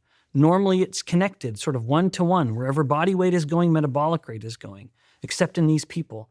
That method of dramatic weight loss through such severe restriction, which is based purely on the caloric theory of obesity, leads to significant hunger. So no surprise, if a person's attempting to shrink their fat cells or lose weight, if the first step is, I'm going to cut my calories, and they don't address their high insulin, they're never going to lose weight in the long run. They're going to step right back to where they were. Because if they start cutting calories, but insulin is still high, that's going to make them very hungry because insulin wants to be storing energy. A professor from Harvard named David Ludwig found this. If you have people eating a lower calorie meal that spikes their insulin, it makes them much hungrier than a lower calorie meal that doesn't spike insulin. So that's the key. Anyone listening, if you're thinking, I need to be on a fat cell shrinking journey, let the first step of that journey be, I'm going to lower my insulin. Which means I'm going to control my carbohydrates. I'm going to stop eating carbohydrates that come from bags and boxes with barcodes. And while I am restricting those carbohydrates, I'm going to focus more on protein and fat. So control carbs, prioritize protein, and don't fear the fat that comes with those proteins. Fat and protein together is a miraculous combination of helping you feel full. And it is literally giving everything you need.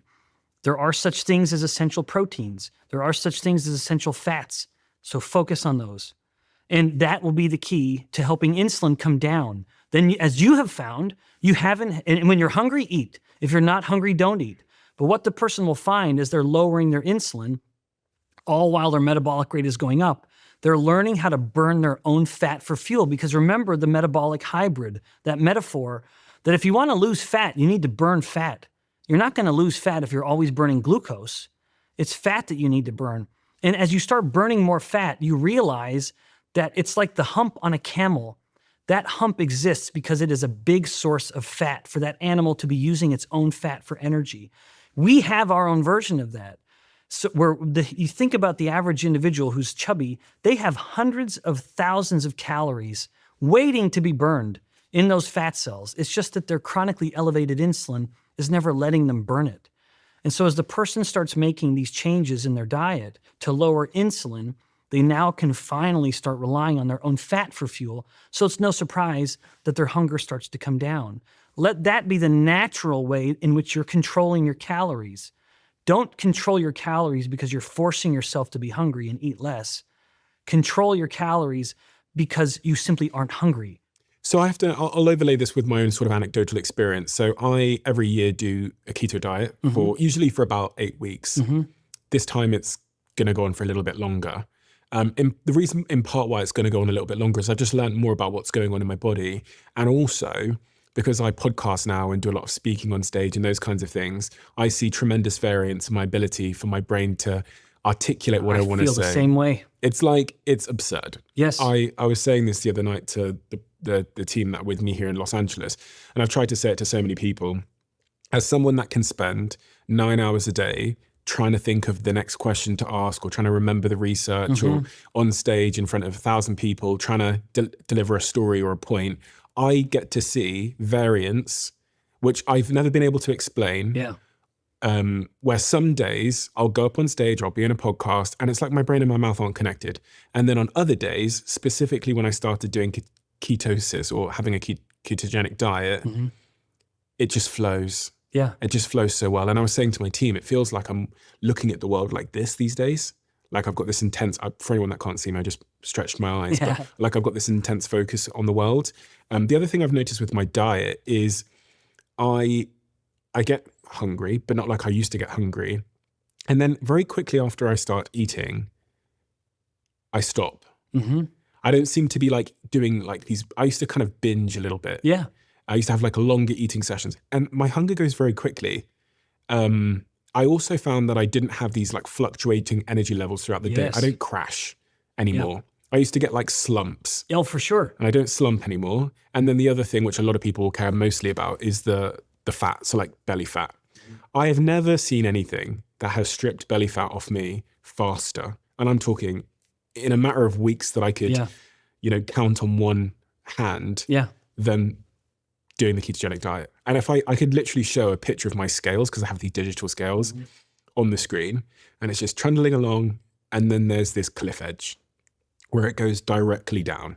And so much so actually that one of my concerns with the ketogenic diet is how the hell do I keep my muscle? Oh, that's a great question. Because my girlfriend, to her credit, when I did ketosis the first time, she was like, I've never ever seen you look like this when I took my top off. But also it was quite clear that my muscles had got smaller. I was lean as fuck, but my muscles were smaller. Yeah. So with caution this time, I did ketosis again, and I've been thinking, how the fuck do I keep my muscles? Yeah. Okay, so first of all, let me just add a hearty amen. I'm an advocate of a ketogenic diet, although it can be applied differently across different people. But I would say anyone would benefit from having some modest period of time of elevated ketones, at least in some portion of the day. Now, how do you maintain muscle mass in the midst of such obvious weight loss? I can only speculate. Now, there are peer-reviewed studies that I can cite which do support the idea that a human can be on a ketogenic diet and have a total maintenance of muscle and strength. That is published. So we know it's possible, although that doesn't seem to be what happened with you. I would suspect that there were two things happening, possibly. Now, I'm speculating here, and I'm pretending to be your coach or your expert here. One could have been that you had relatively lower energy during your workouts because of a slight degree of dehydration.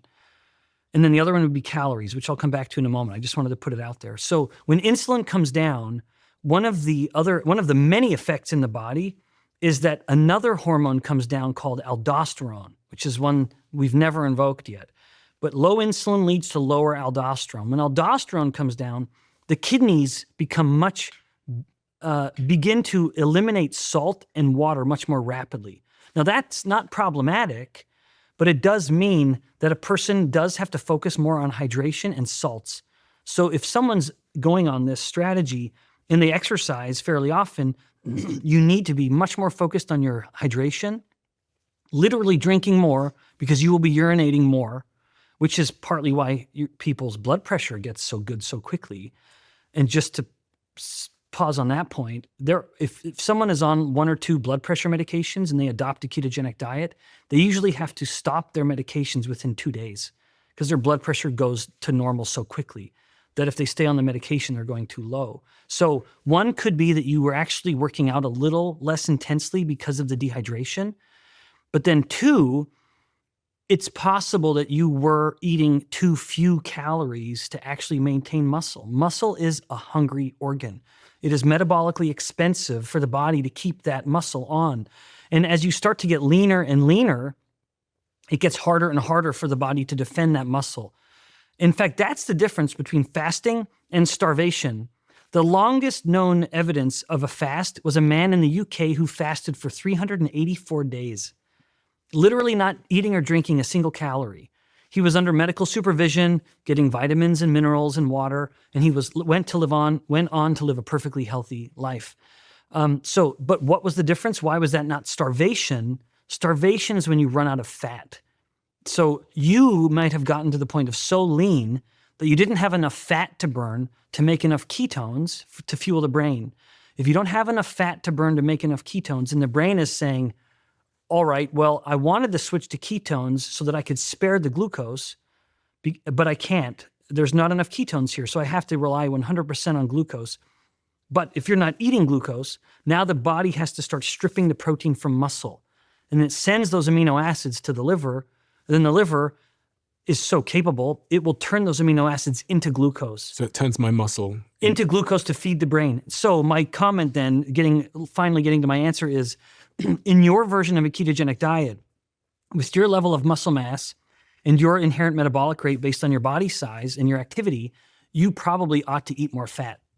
I wasn't actually doing the blood test at that point. I'm doing it this time around, but I wasn't doing the blood test, so I can actually see my keto levels. Yeah. So maybe I wasn't even in ketosis because I wasn't having enough fats. You might have been, but it could have been that you were simply not eating enough calories. Okay. I have to. So this is an instance where that's what I'm trying to do this time. I'm trying to eat more fat. Like every time you're making a steak, put butter on there. And when you're drinking a cup of coffee, as crazy as it sounds, I drink yerba mate every morning. I will put a big dab of butter, big dab of butter in my tea, and I'm sipping on it while the world's still asleep and the kids haven't woken up yet. And so I know, because I want to keep my muscle. As a guy who's almost 50, I find that during my strict ketogenic phase, and I'm currently in it as well, every January I go to kind of a carnivore diet. And I mostly do it to, one, lean down, but also to check any addictions and habits. I don't like feeling addicted to things. And my wife will comment. And even as an almost 50-year-old, it's fun to see my six-pack coming. I don't want to lose my mass, my muscle mass, because you have to work so hard to get it. Yeah. And what I find is if I increase my fat, I always get plenty of protein. But if I increase my fat content, I have an easier time maintaining my bulk. Are there any downsides of following a ketogenic diet that we need to be aware of? The only downside I can articulate, so in fact, I didn't even finish because I distracted myself, mentioning some of the benefits of ketones, but ketones are further anti-inflammatory. Like they directly reduce inflammation in the body by inhibiting inflammatory processes. And they also improve antioxidant defenses, so it helps reduce oxidative stress. So ketones do have benefits that go beyond even what we've taken the time to articulate. If there's any negative to a ketogenic diet, it could be that you acutely or you temporarily become less metabolically flexible. Now that's me invoking a term we haven't brought up yet, but metabolic flexibility is a term to refer to the body's ability to, when it eats glucose, to burn glucose. When it's not eating glucose, it burns fat. So you're shifting between the two metabolic fuels that we outlined earlier. When someone has been adhering to a ketogenic diet for some time, it's almost as if their body is stuck in fat burning mode. And that if you and I, being in such adapted ketogenic state as we are, if we were to go to lunch and eat 2 bagels and a sugary drink, it would take us a very long time to clear that glucose from our blood. Much longer than otherwise. Like let's say we go out with the production team, they're eating a normal higher carb diet. All things equal, same body size, same activity, their glucose levels would come up and down in 90 minutes perhaps. Yours and mine may take 180 minutes to come back down. So the person may say, well, gosh, Stephen and Ben are no longer burning glucose very well. And that's true. In that one moment, our bodies had almost forgotten what it was like to burn a bunch of glucose because we had adapted to fat burning. So what about the gut microbiome? Oh, yeah. Because I told someone who is a nutritionist that I was doing a keto diet at the moment, and they said, oh, your poor gut. Ah, yes. Well, what a naive thing to say, if I may gently reprimand your friend. There's no evidence to support that there's any harmful change in the microbiome. In fact, a paper was just published that looked at a man who went from a normal omnivorous human diet with abundant plant matter to a purely carnivorous diet, literally zero carb, and they documented precisely no change in his microbiome. None whatsoever. But is he eating plants? No. Well, he had been eating plants. So the case study was a person eating a normal diet of plants and meat, a normal omnivore diet, and then looked at the microbiome and then adapted to a purely carnivorous diet, purely meat. And the microbiome didn't change at all. What's the time period? Months, I think. The problem with the microbiome, the reason I don't take microbiome research too seriously as a scientist is that it is a big black box. You came from the UK to London, to LA, to California. If we took a microbiome sample analysis of your time in the UK now, it would be different now. Even though you're eating the same, but you're drinking different water, you're breathing different air. I was just on a plane from Utah to California. Give me a day or so, I would have some sort of shift in my microbiome. So the microbiome can change in response to all kinds of things. The idea that you somehow have decimated your microbiome because you aren't eating fiber is absolutely false. That is completely false. Now, there might be a change in some of the population of your microbiome, more of one, less of another, but there's no evidence to suggest that's problematic. Your microbiome is intact. Those bacteria do not die. They're just simply metabolizing other things. Maybe they're relying more on short-chain fatty acids. Maybe they're relying more on amino acids. They're not eating fiber, but there's still stuff in the meat or the eggs that the microbiome will eat. But if eating lots of plants does give me a more diverse gut microbiome, then if I stop eating plants, I'm going to have a less diverse gut microbiome. Yeah, but Stephen, but even then there's a bit of an assumption built into the question because do we know that the microbiome will be less diverse? The case study I just mentioned found that in this one single man, it didn't change his microbiome at all. It was the exact same populations in all the same proportions. Because aren't the plants like feeding the bacteria? Yeah. So the fiber is. So fiber will, but again, that's not the only thing bacteria can eat. Bacteria can eat fats. Bacteria can eat amino acids. They can eat glutamine, for example. They can even meat will have a little bit of glucose in it, where the muscle has something called glycogen. And so there's, trace amounts of glucose in even the meat that you're eating. So I do not look at the argument that, you're destroying your microbiome. That has no scientific support. You may be changing your microbiome, but who's to say that's a bad change? Maybe it's a better change. You certainly are feeling better. You're thinking better. You're getting leaner. Your insulin sensitivity's improved. Cognition's improved. I would argue if there is a change in your microbiome, it's probably one that's for the best. And no one can prove that wrong. As much as I just stated that comment in a speculative fashion, it's speculative because there's no evidence. This is why I look at the microbiome and just say, yeah, it appears to matter, but in ways that we don't know. But you agree with the argument that if I sat here now and I ate a wide range of plants for the next, let's say, 6 months, when you analyzed my gut microbiome, it would be much more diverse. I'm not agreeing to that. Really? I don't know if that's true. And again, I would cite that one case report I just mentioned now, which is a man who did this. They reported that the microbiome was identical, that there was no significant change. That's just one man, though. It was one man. It was a case report, which is not a randomized clinical study. So, but even still, with my speculation heavily handed here, I would say probably more plants would result in a more diverse microbiome. But I would say, but then the next step is a harder one, which is that good or bad? I don't know. Maybe all you're doing is promoting the growth of bacteria that make more gas because they're fermenting the fiber and you just have more flatulence as a result of it. Dietitians will say, well, a diverse microbiome is a good microbiome. Well, prove it. How do we know that? How can you prove that to me? As a basic scientist, I want to see the hard evidence, because what I can prove is that we can take humans who are overweight and diabetic and hypertensive, eating a standard American or global diet, and put them onto a ketogenic diet, which is going to be a much simpler diet, and yet every clinical marker gets better. And so if someone were to say, yeah, but sure, you've reversed your diabetes and your hypertension, but your poor microbiome, I would say, well, I don't care about my microbiome. I care about the human. And so if there's less diversity, but every single clinical marker has gotten better, perhaps more diversity is not what we want in our bacteria. I'm speculating, but so is the person who states that. Yes, I'm not aware of research that links the two, but I could always have a look. But I was always under the assumption that a more diverse microbiome is a healthier person. Yeah, and I don't know. Yeah, but do you feel healthier now? Feel healthier. I certainly feel, and it's only been a short amount of time, so I don't know what my health might look like if I'd done this for like 2 years, right? Because then there could be a really sort of deeper change to I know my people health who've done it composition. for more than 2 years, and they're great. Because some of the changes that occur in our health take time. Now you show this a lot in your work with insulin resistance, that if you're insulin resistant for 10 years, your brain, I think I read in your work, is like... It ages. It ages by an additional 2 years? Yeah, is that it correct? accelerates the aging. And I wonder the same thing with like my gut microbiome.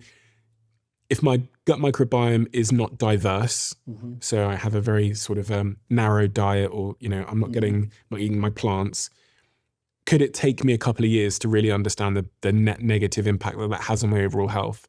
It's entirely possible. Yeah. I would just ask that we be careful with the assumptions that if there is an increase in diversity with more plant matter, that's an if.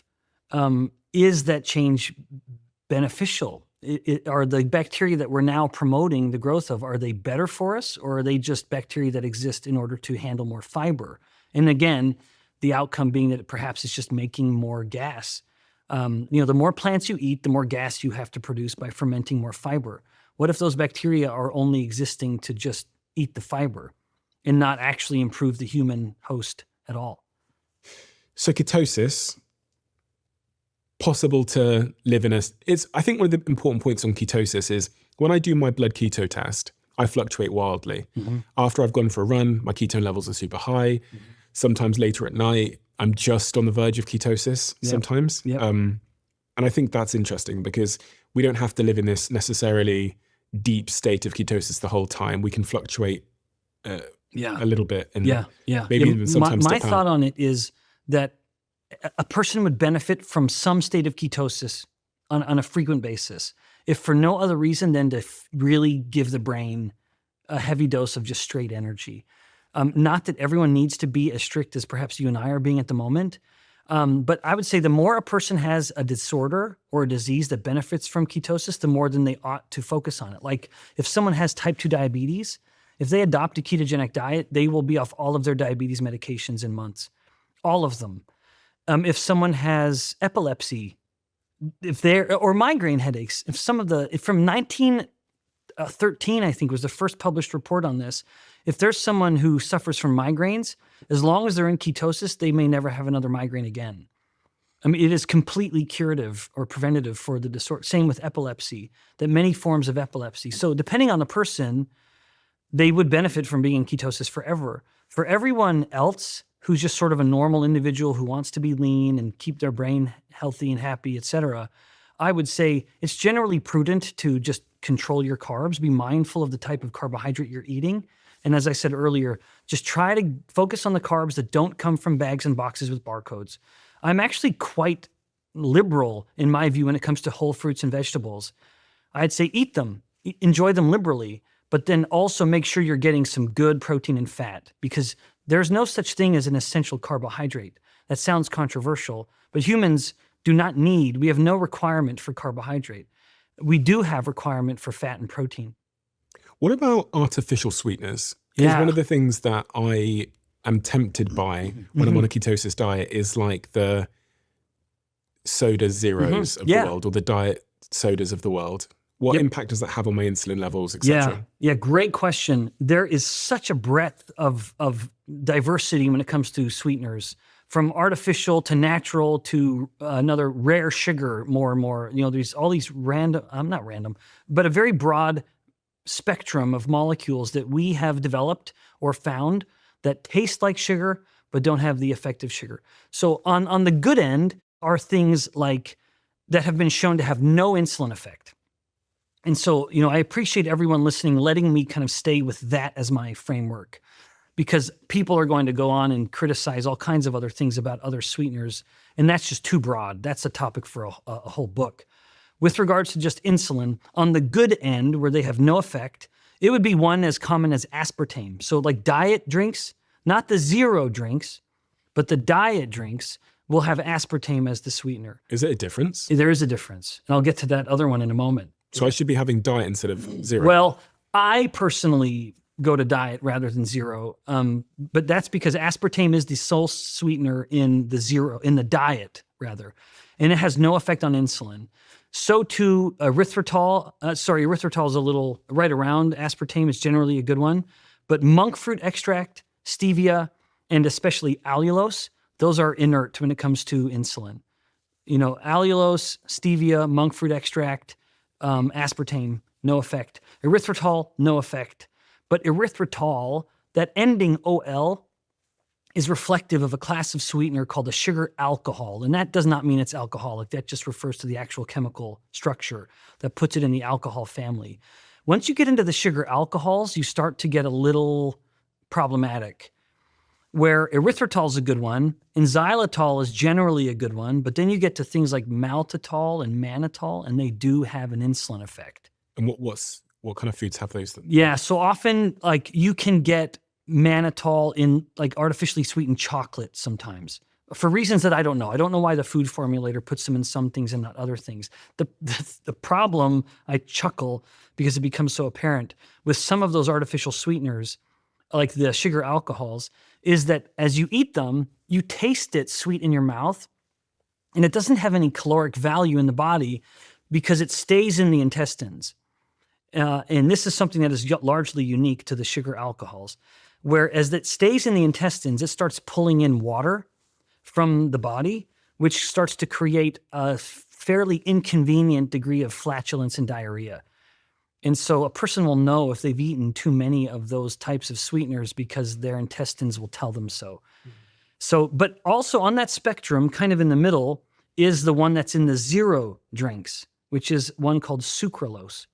And while sucralose is generally not a problem with insulin, it is a sweetener that has been shown to cross the blood-brain barrier. And so the reason I avoid the zero drinks and go to the diet drinks is that aspartame does no such thing. Aspartame just gets divided into amino acids. We just digest it and absorb amino acids. Sucralose can cross the blood-brain barrier, and I don't know what it's doing there, but I don't want it there. And so I avoid the zero drinks because I don't want that sweetener. But personally, when I'm adhering to this diet, a diet soda is my actual indulgence, where I want something sweet, and yet I don't want the metabolic effect of it. One thing you mentioned earlier, which I've been thinking a lot about, is salt. And I think a lot about salt because I went to the doctor many years ago, and I think I was using this like Maggi seasoning that I put on my food. And the doctor said to me that my salt levels were too high. And then I've heard since then from other people that we're actually probably not getting enough salt in our diet. Yeah. So I'm interested to hear that your physician would have said your salt is too high. That is very rare that gets measured. Not sodium, I think he said. Yep. And they could have measured sodium, and that could have been higher. They absolutely could have. It's just not common. So salt has earned a terrible reputation because of a series of studies that implicated salt consumption as a cause of high blood pressure. And really briefly, as a momentary physiology professor, that is a real effect. If you and I were to go eat salt, our body for the next several hours afterwards would retain its water in order to balance out the salt so that we didn't get too salty. So we would retain water in order to keep our salt at a normal level. And so that could be reflected by an elevated blood pressure.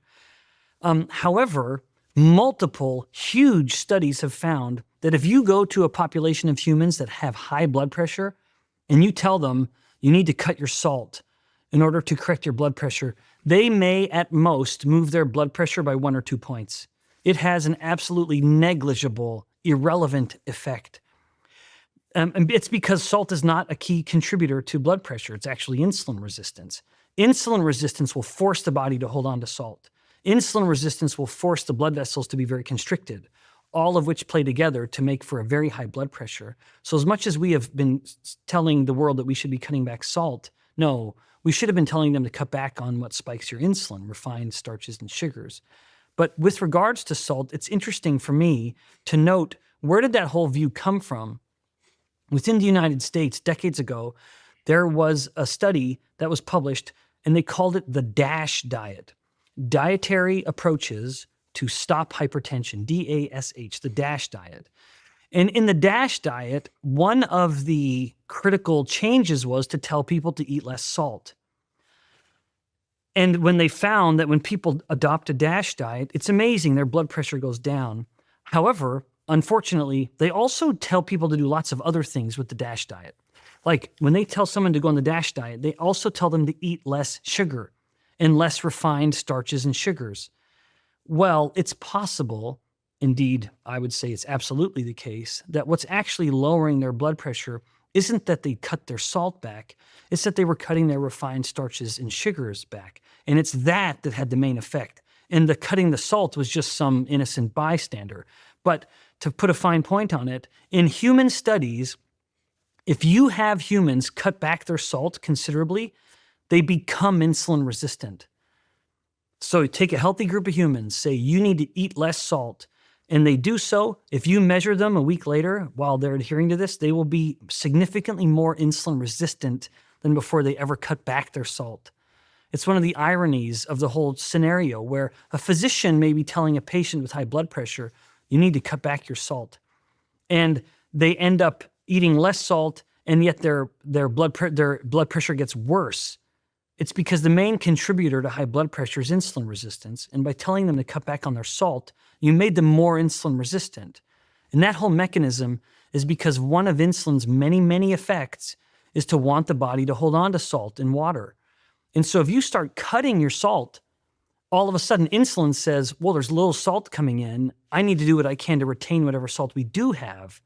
And so it starts retaining salt and water more in order to try to offset the lack of salt coming in. And while insulin's going higher and higher, the body's becoming more and more insulin resistant.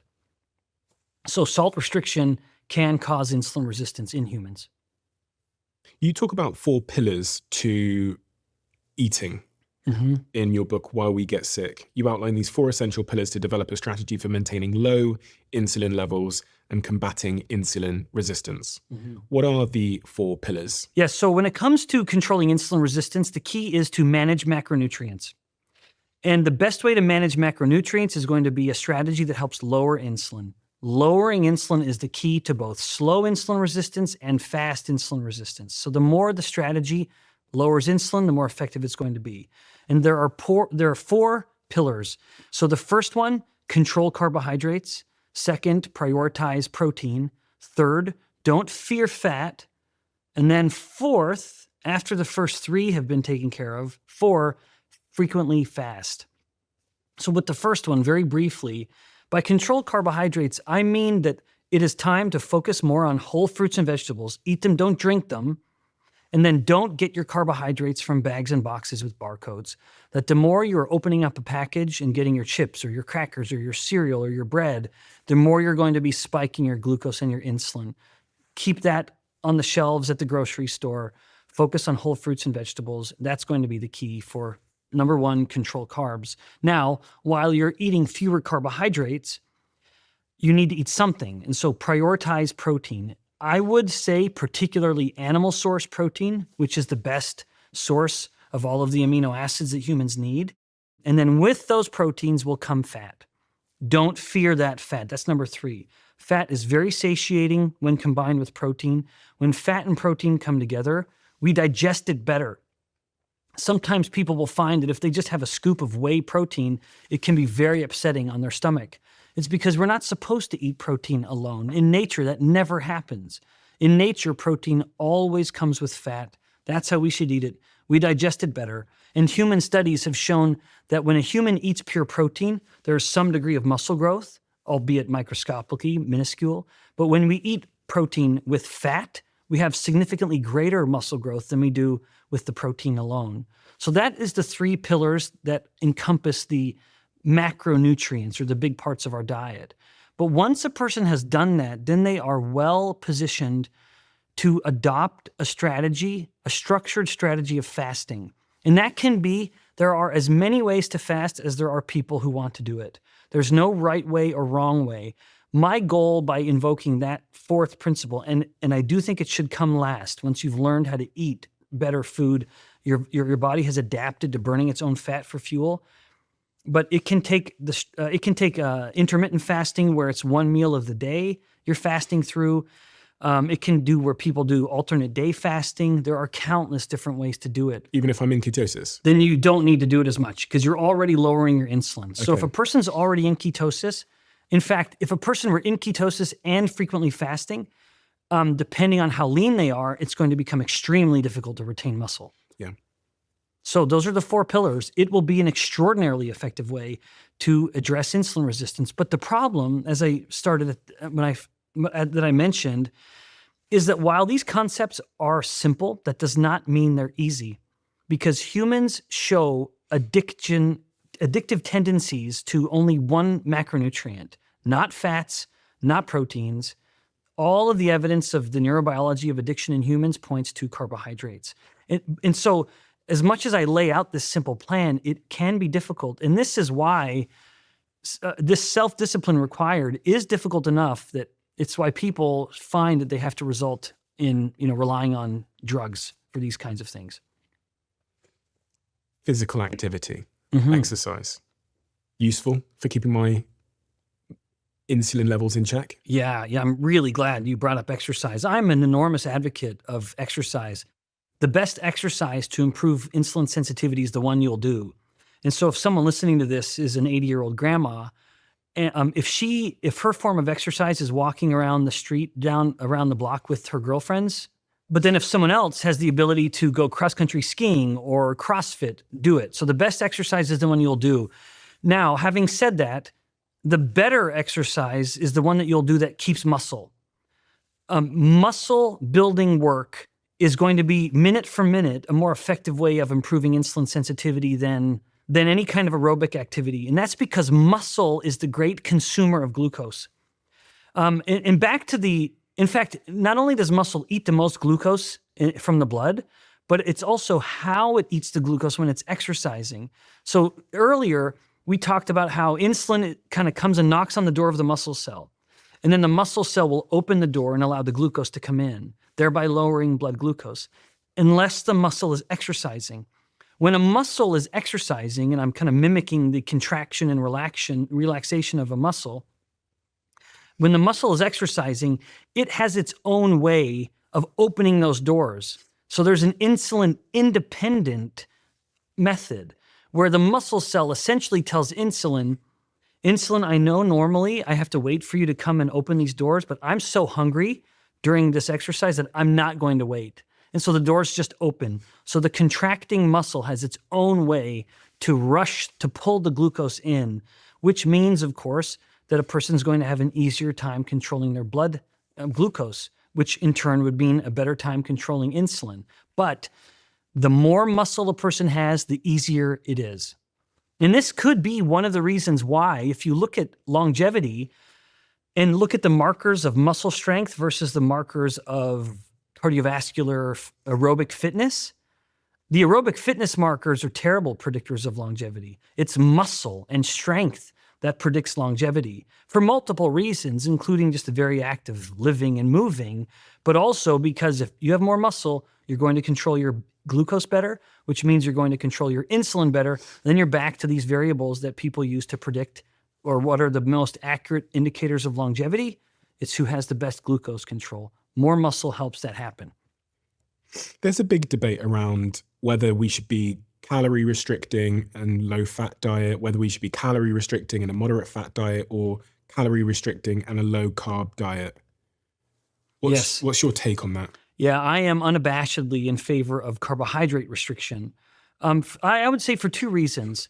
That one reason I think that carbohydrates should be the macronutrient that is most scrutinized is because it's the one we eat the most of. 70% of all calories consumed globally come from carbohydrates. That is the one that has the biggest insulin effect, and that's a problem for all the reasons we've discussed. But two, carbohydrates are not essential.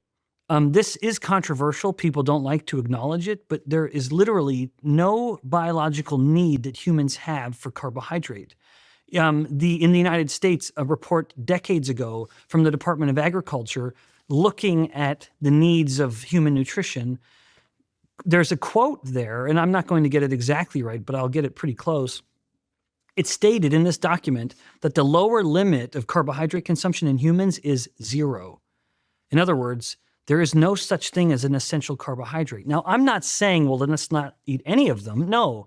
But I am saying, why is that the one we focus the most on, as 70% of all calories globally are coming from that one? You're telling me that most of what we eat comes from what we don't need?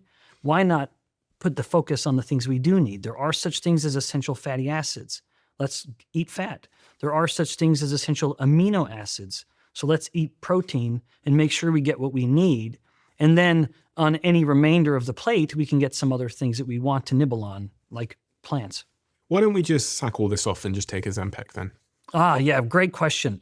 So I have kept my finger on the pulse of the whole field of gut-derived hormones, which is what we talk about with these weight loss drugs, almost since their beginning.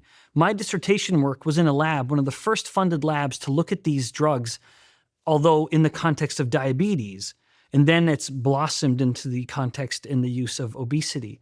This is the class of drug, GLP-1 receptor agonist. First of all, what is GLP-1?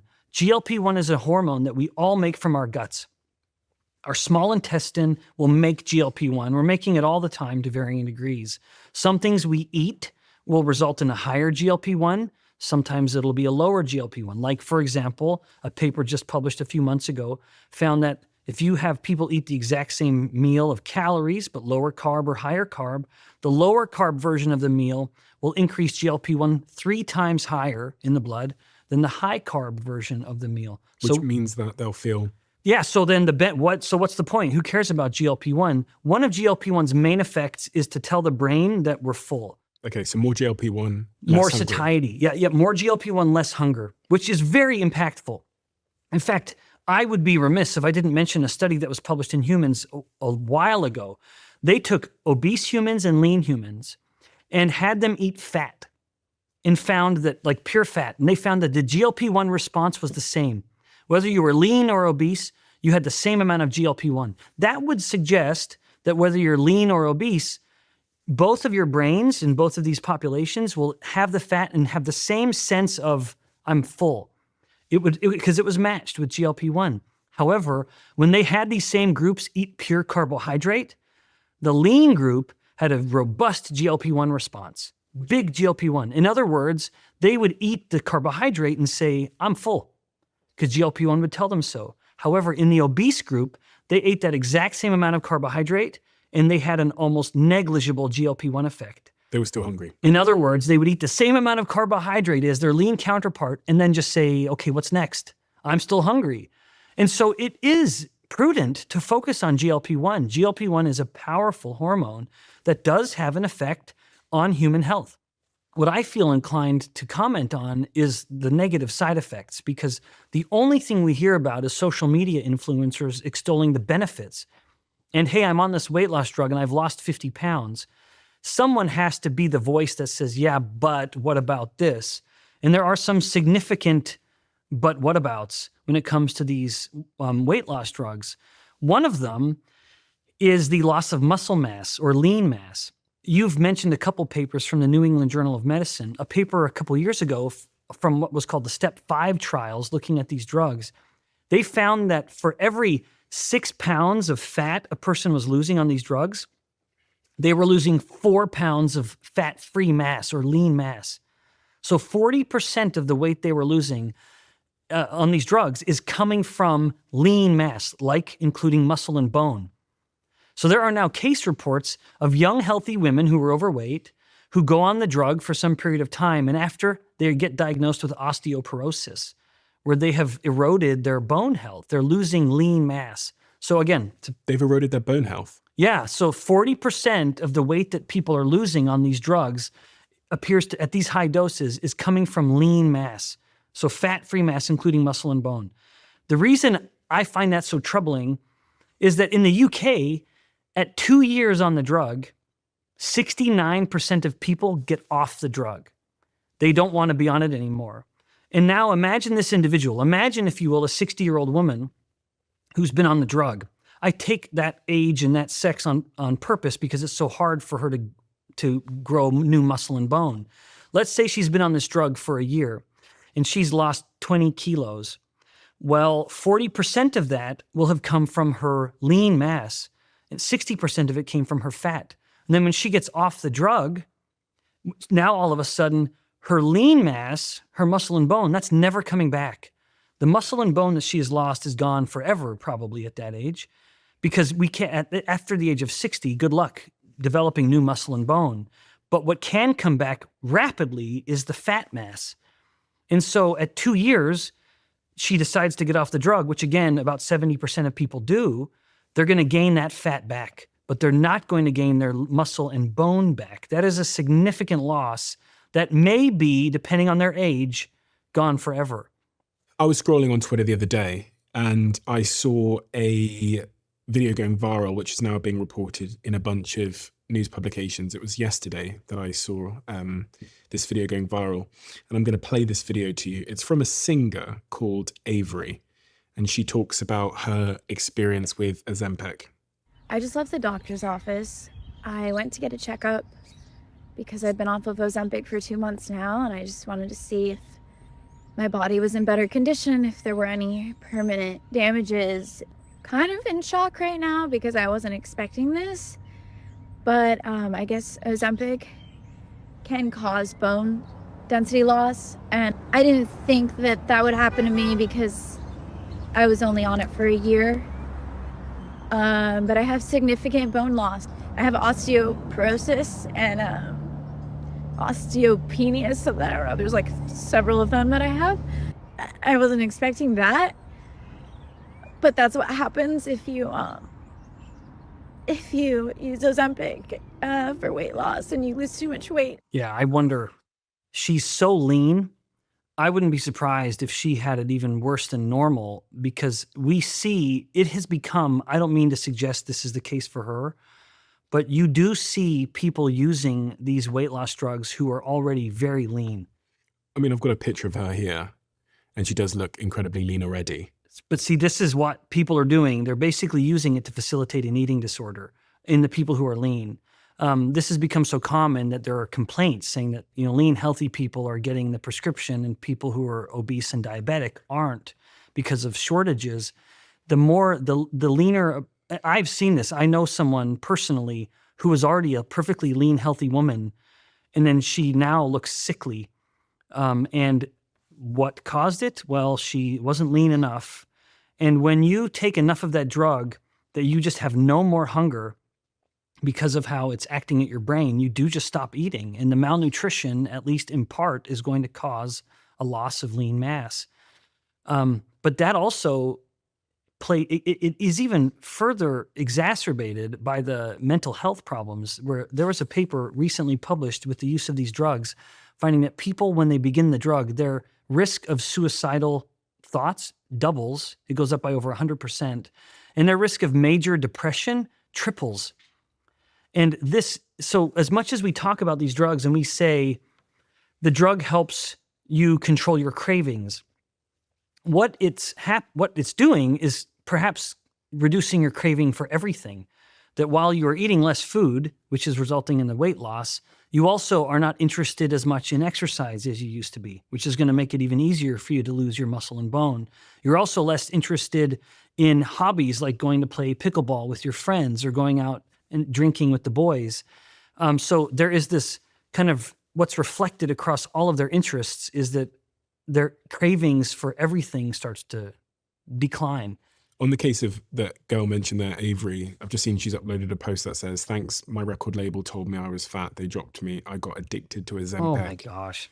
I got addicted to Ozempic, and now as a result, I have osteoporosis and my bones are as fragile as wafer cookies." Yeah, it's heartbreaking. So now that Obviously, these are claims that she's alleging. Now we don't know the full picture of her health, and there might be something more. Yeah, but we do know, based on that one report, that 40% of weight loss is coming from fat-free mass. And so it is in people's best interest to be mindful of that tendency, and that if they're going to explore the use of the drug, to do so responsibly. And I want to mention that kind of caveat or angle to everything, because I don't want someone listening to me thinking, all right, Ben says I should never touch this and it is uniformly evil and bad. I'm not saying that. I find that I have to speak a little more boldly about the negative consequences because nobody talks about them. What would she have done if she knew about them, for example? No one knows about these kinds of negatives because people want to sweep them under the rug. Now, I believe there is a use case for these drugs, although different from how it's being used currently. In my mind, the best use of these drugs is to help someone learn how to control their carbohydrate addiction, because it will help you control your addiction. Sweet cravings goes down significantly within 6 months of the person taking the drug. So I think, in addition to getting proper education, and if I may be so bold, I would say it's those pillars I mentioned earlier: control carbohydrates, prioritize protein, and don't fear fat. All the more reason prioritize protein and fat to help preserve your muscle and bone. Muscle and bone are not made of carbohydrate. They're made of protein and fat. Eat protein and fat. Lift weights to keep any of that lean mass you can. Keep the integrity of your bones intact. But take advantage of the drug helping reduce your cravings for sweet things especially. I would say find the lowest effective dose you can, where you are able, with a little bit of self-discipline, where you're not assigning all of the self-discipline to the syringe that you're going to inject into your tummy. There is value in learning to deny yourself something you know you shouldn't be doing. There's life lessons to learn there. And so enough of the drug that makes it a little easier for you to overcome your carbohydrate addiction. At the same time, you're learning how to eat well. You're learning how to eat properly by managing your macronutrients and lifting weights. And then over time, ideally, I would say, you find that you are able to reduce the dose of the drug and then eventually get off of it entirely. It's worth saying that I did also search to see if there was a link between Ozempic and bone density, and there was no clear link in the studies that have been done. I don't know whether there's been a lot of studies done, but it says in the studies and reviews, semaglutide generally shows no harmful effect on bone mineral density, although rapid weight loss itself can sometimes affect bone health. Yeah, so I actually think it's an artifact. That's a term that we would use as scientists to say that it's an effect that's happening without being a main effect. So I don't believe the GLP-1 drug is attacking the bone. Yeah. I think it's because the person has just stopped eating and stopped moving. Remember what I said earlier, people find that they're just less interested in doing stuff, like going to the gym, for example. And so that is probably combining where a little bit of malnutrition combined with a little less physical activity means you're accelerating some lean mass loss. One of the things that this podcast has taught me is that liposuction is dangerous. Do you agree with that statement? I do. From a metabolic perspective, I absolutely do. Liposuction is not dangerous to fit into the clothes you want to wear, but it's deeply problematic for metabolic health. And that's because, as a reminder, it's not the mass of fat we have that matters most when it comes to metabolic health. It's the size of our fat cells. So let's imagine an individual who has more fat than they want in some particular part of the body. The best way to help reduce that fat is to shrink your fat cells. So that's very important for people to realize. When you lose weight, you're not killing fat cells. You're not getting rid of them. You're shrinking them.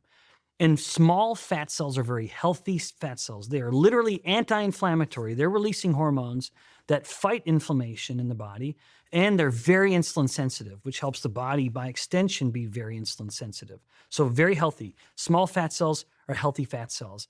The problem with liposuction is that you are going in and rather than shrinking the fat cells, you are sucking them out. Now, let's say like a study that was done in the US in women, they found that when women had liposuction from their buttocks and hips area, which is where most women gain their weight, which is because of sex hormones telling her body to store that weight there, they may look at that fat on their buttocks and hips and say, there's more than I want, I'm going to suck it out. So they do, but they don't change their habits. So they're still eating the same way they were before. Essentially, now they have fewer fat cells, but the body wants to store that same amount of fat based on how they're eating. In other words, there's enough insulin telling the body to store a certain amount of fat, and there's enough calories to fuel that fat storage. But the fat would be saying, hey, we don't have all these fat cells in the buttocks and hips like we used to. Let's go somewhere else. And so it's no surprise that over the ensuing years after she's had liposuction, not only does she not experience any improvement in any health marker, nothing gets better with regards to her health. And that is, again, reflective of the fact that it's the size of the fat cell that matters. Maybe she has lost 10 kilos of fat. That might be a little much for liposuction. 6 kilos. And you would say, well, you have 6 kilos of less fat. Clearly you're healthier. And yet they're not at all. Nothing has gotten better. And then if you follow them over the years, they cannot gain that fat back on their buttocks and hips because it was literally sucked out, and adults have a hard time making new fat cells. So it's no surprise that they start storing more fat in an area that wasn't sucked out, namely their belly. And so a woman who's gone through liposuction, yes, she will have lost fat by liposuction at her buttocks and hips, but if she doesn't change her lifestyle habits, the body will take those 6 kilos and say, well, I need to store those now somewhere else because you're eating in a way that makes me want to store that much fat. And so her remaining fat cells that are intact get bigger and store a bigger burden. And so over time, it's no surprise that health outcomes can start to get worse. By having fewer fat cells, she's increasing the burden that the remaining fat cells have to carry. Not only does that result in a change in where she's storing fat, namely storing more on her abdomen, but all the fat cells will get bigger, and thus metabolic health can get worse. Ben, thank you. My pleasure. Thank you.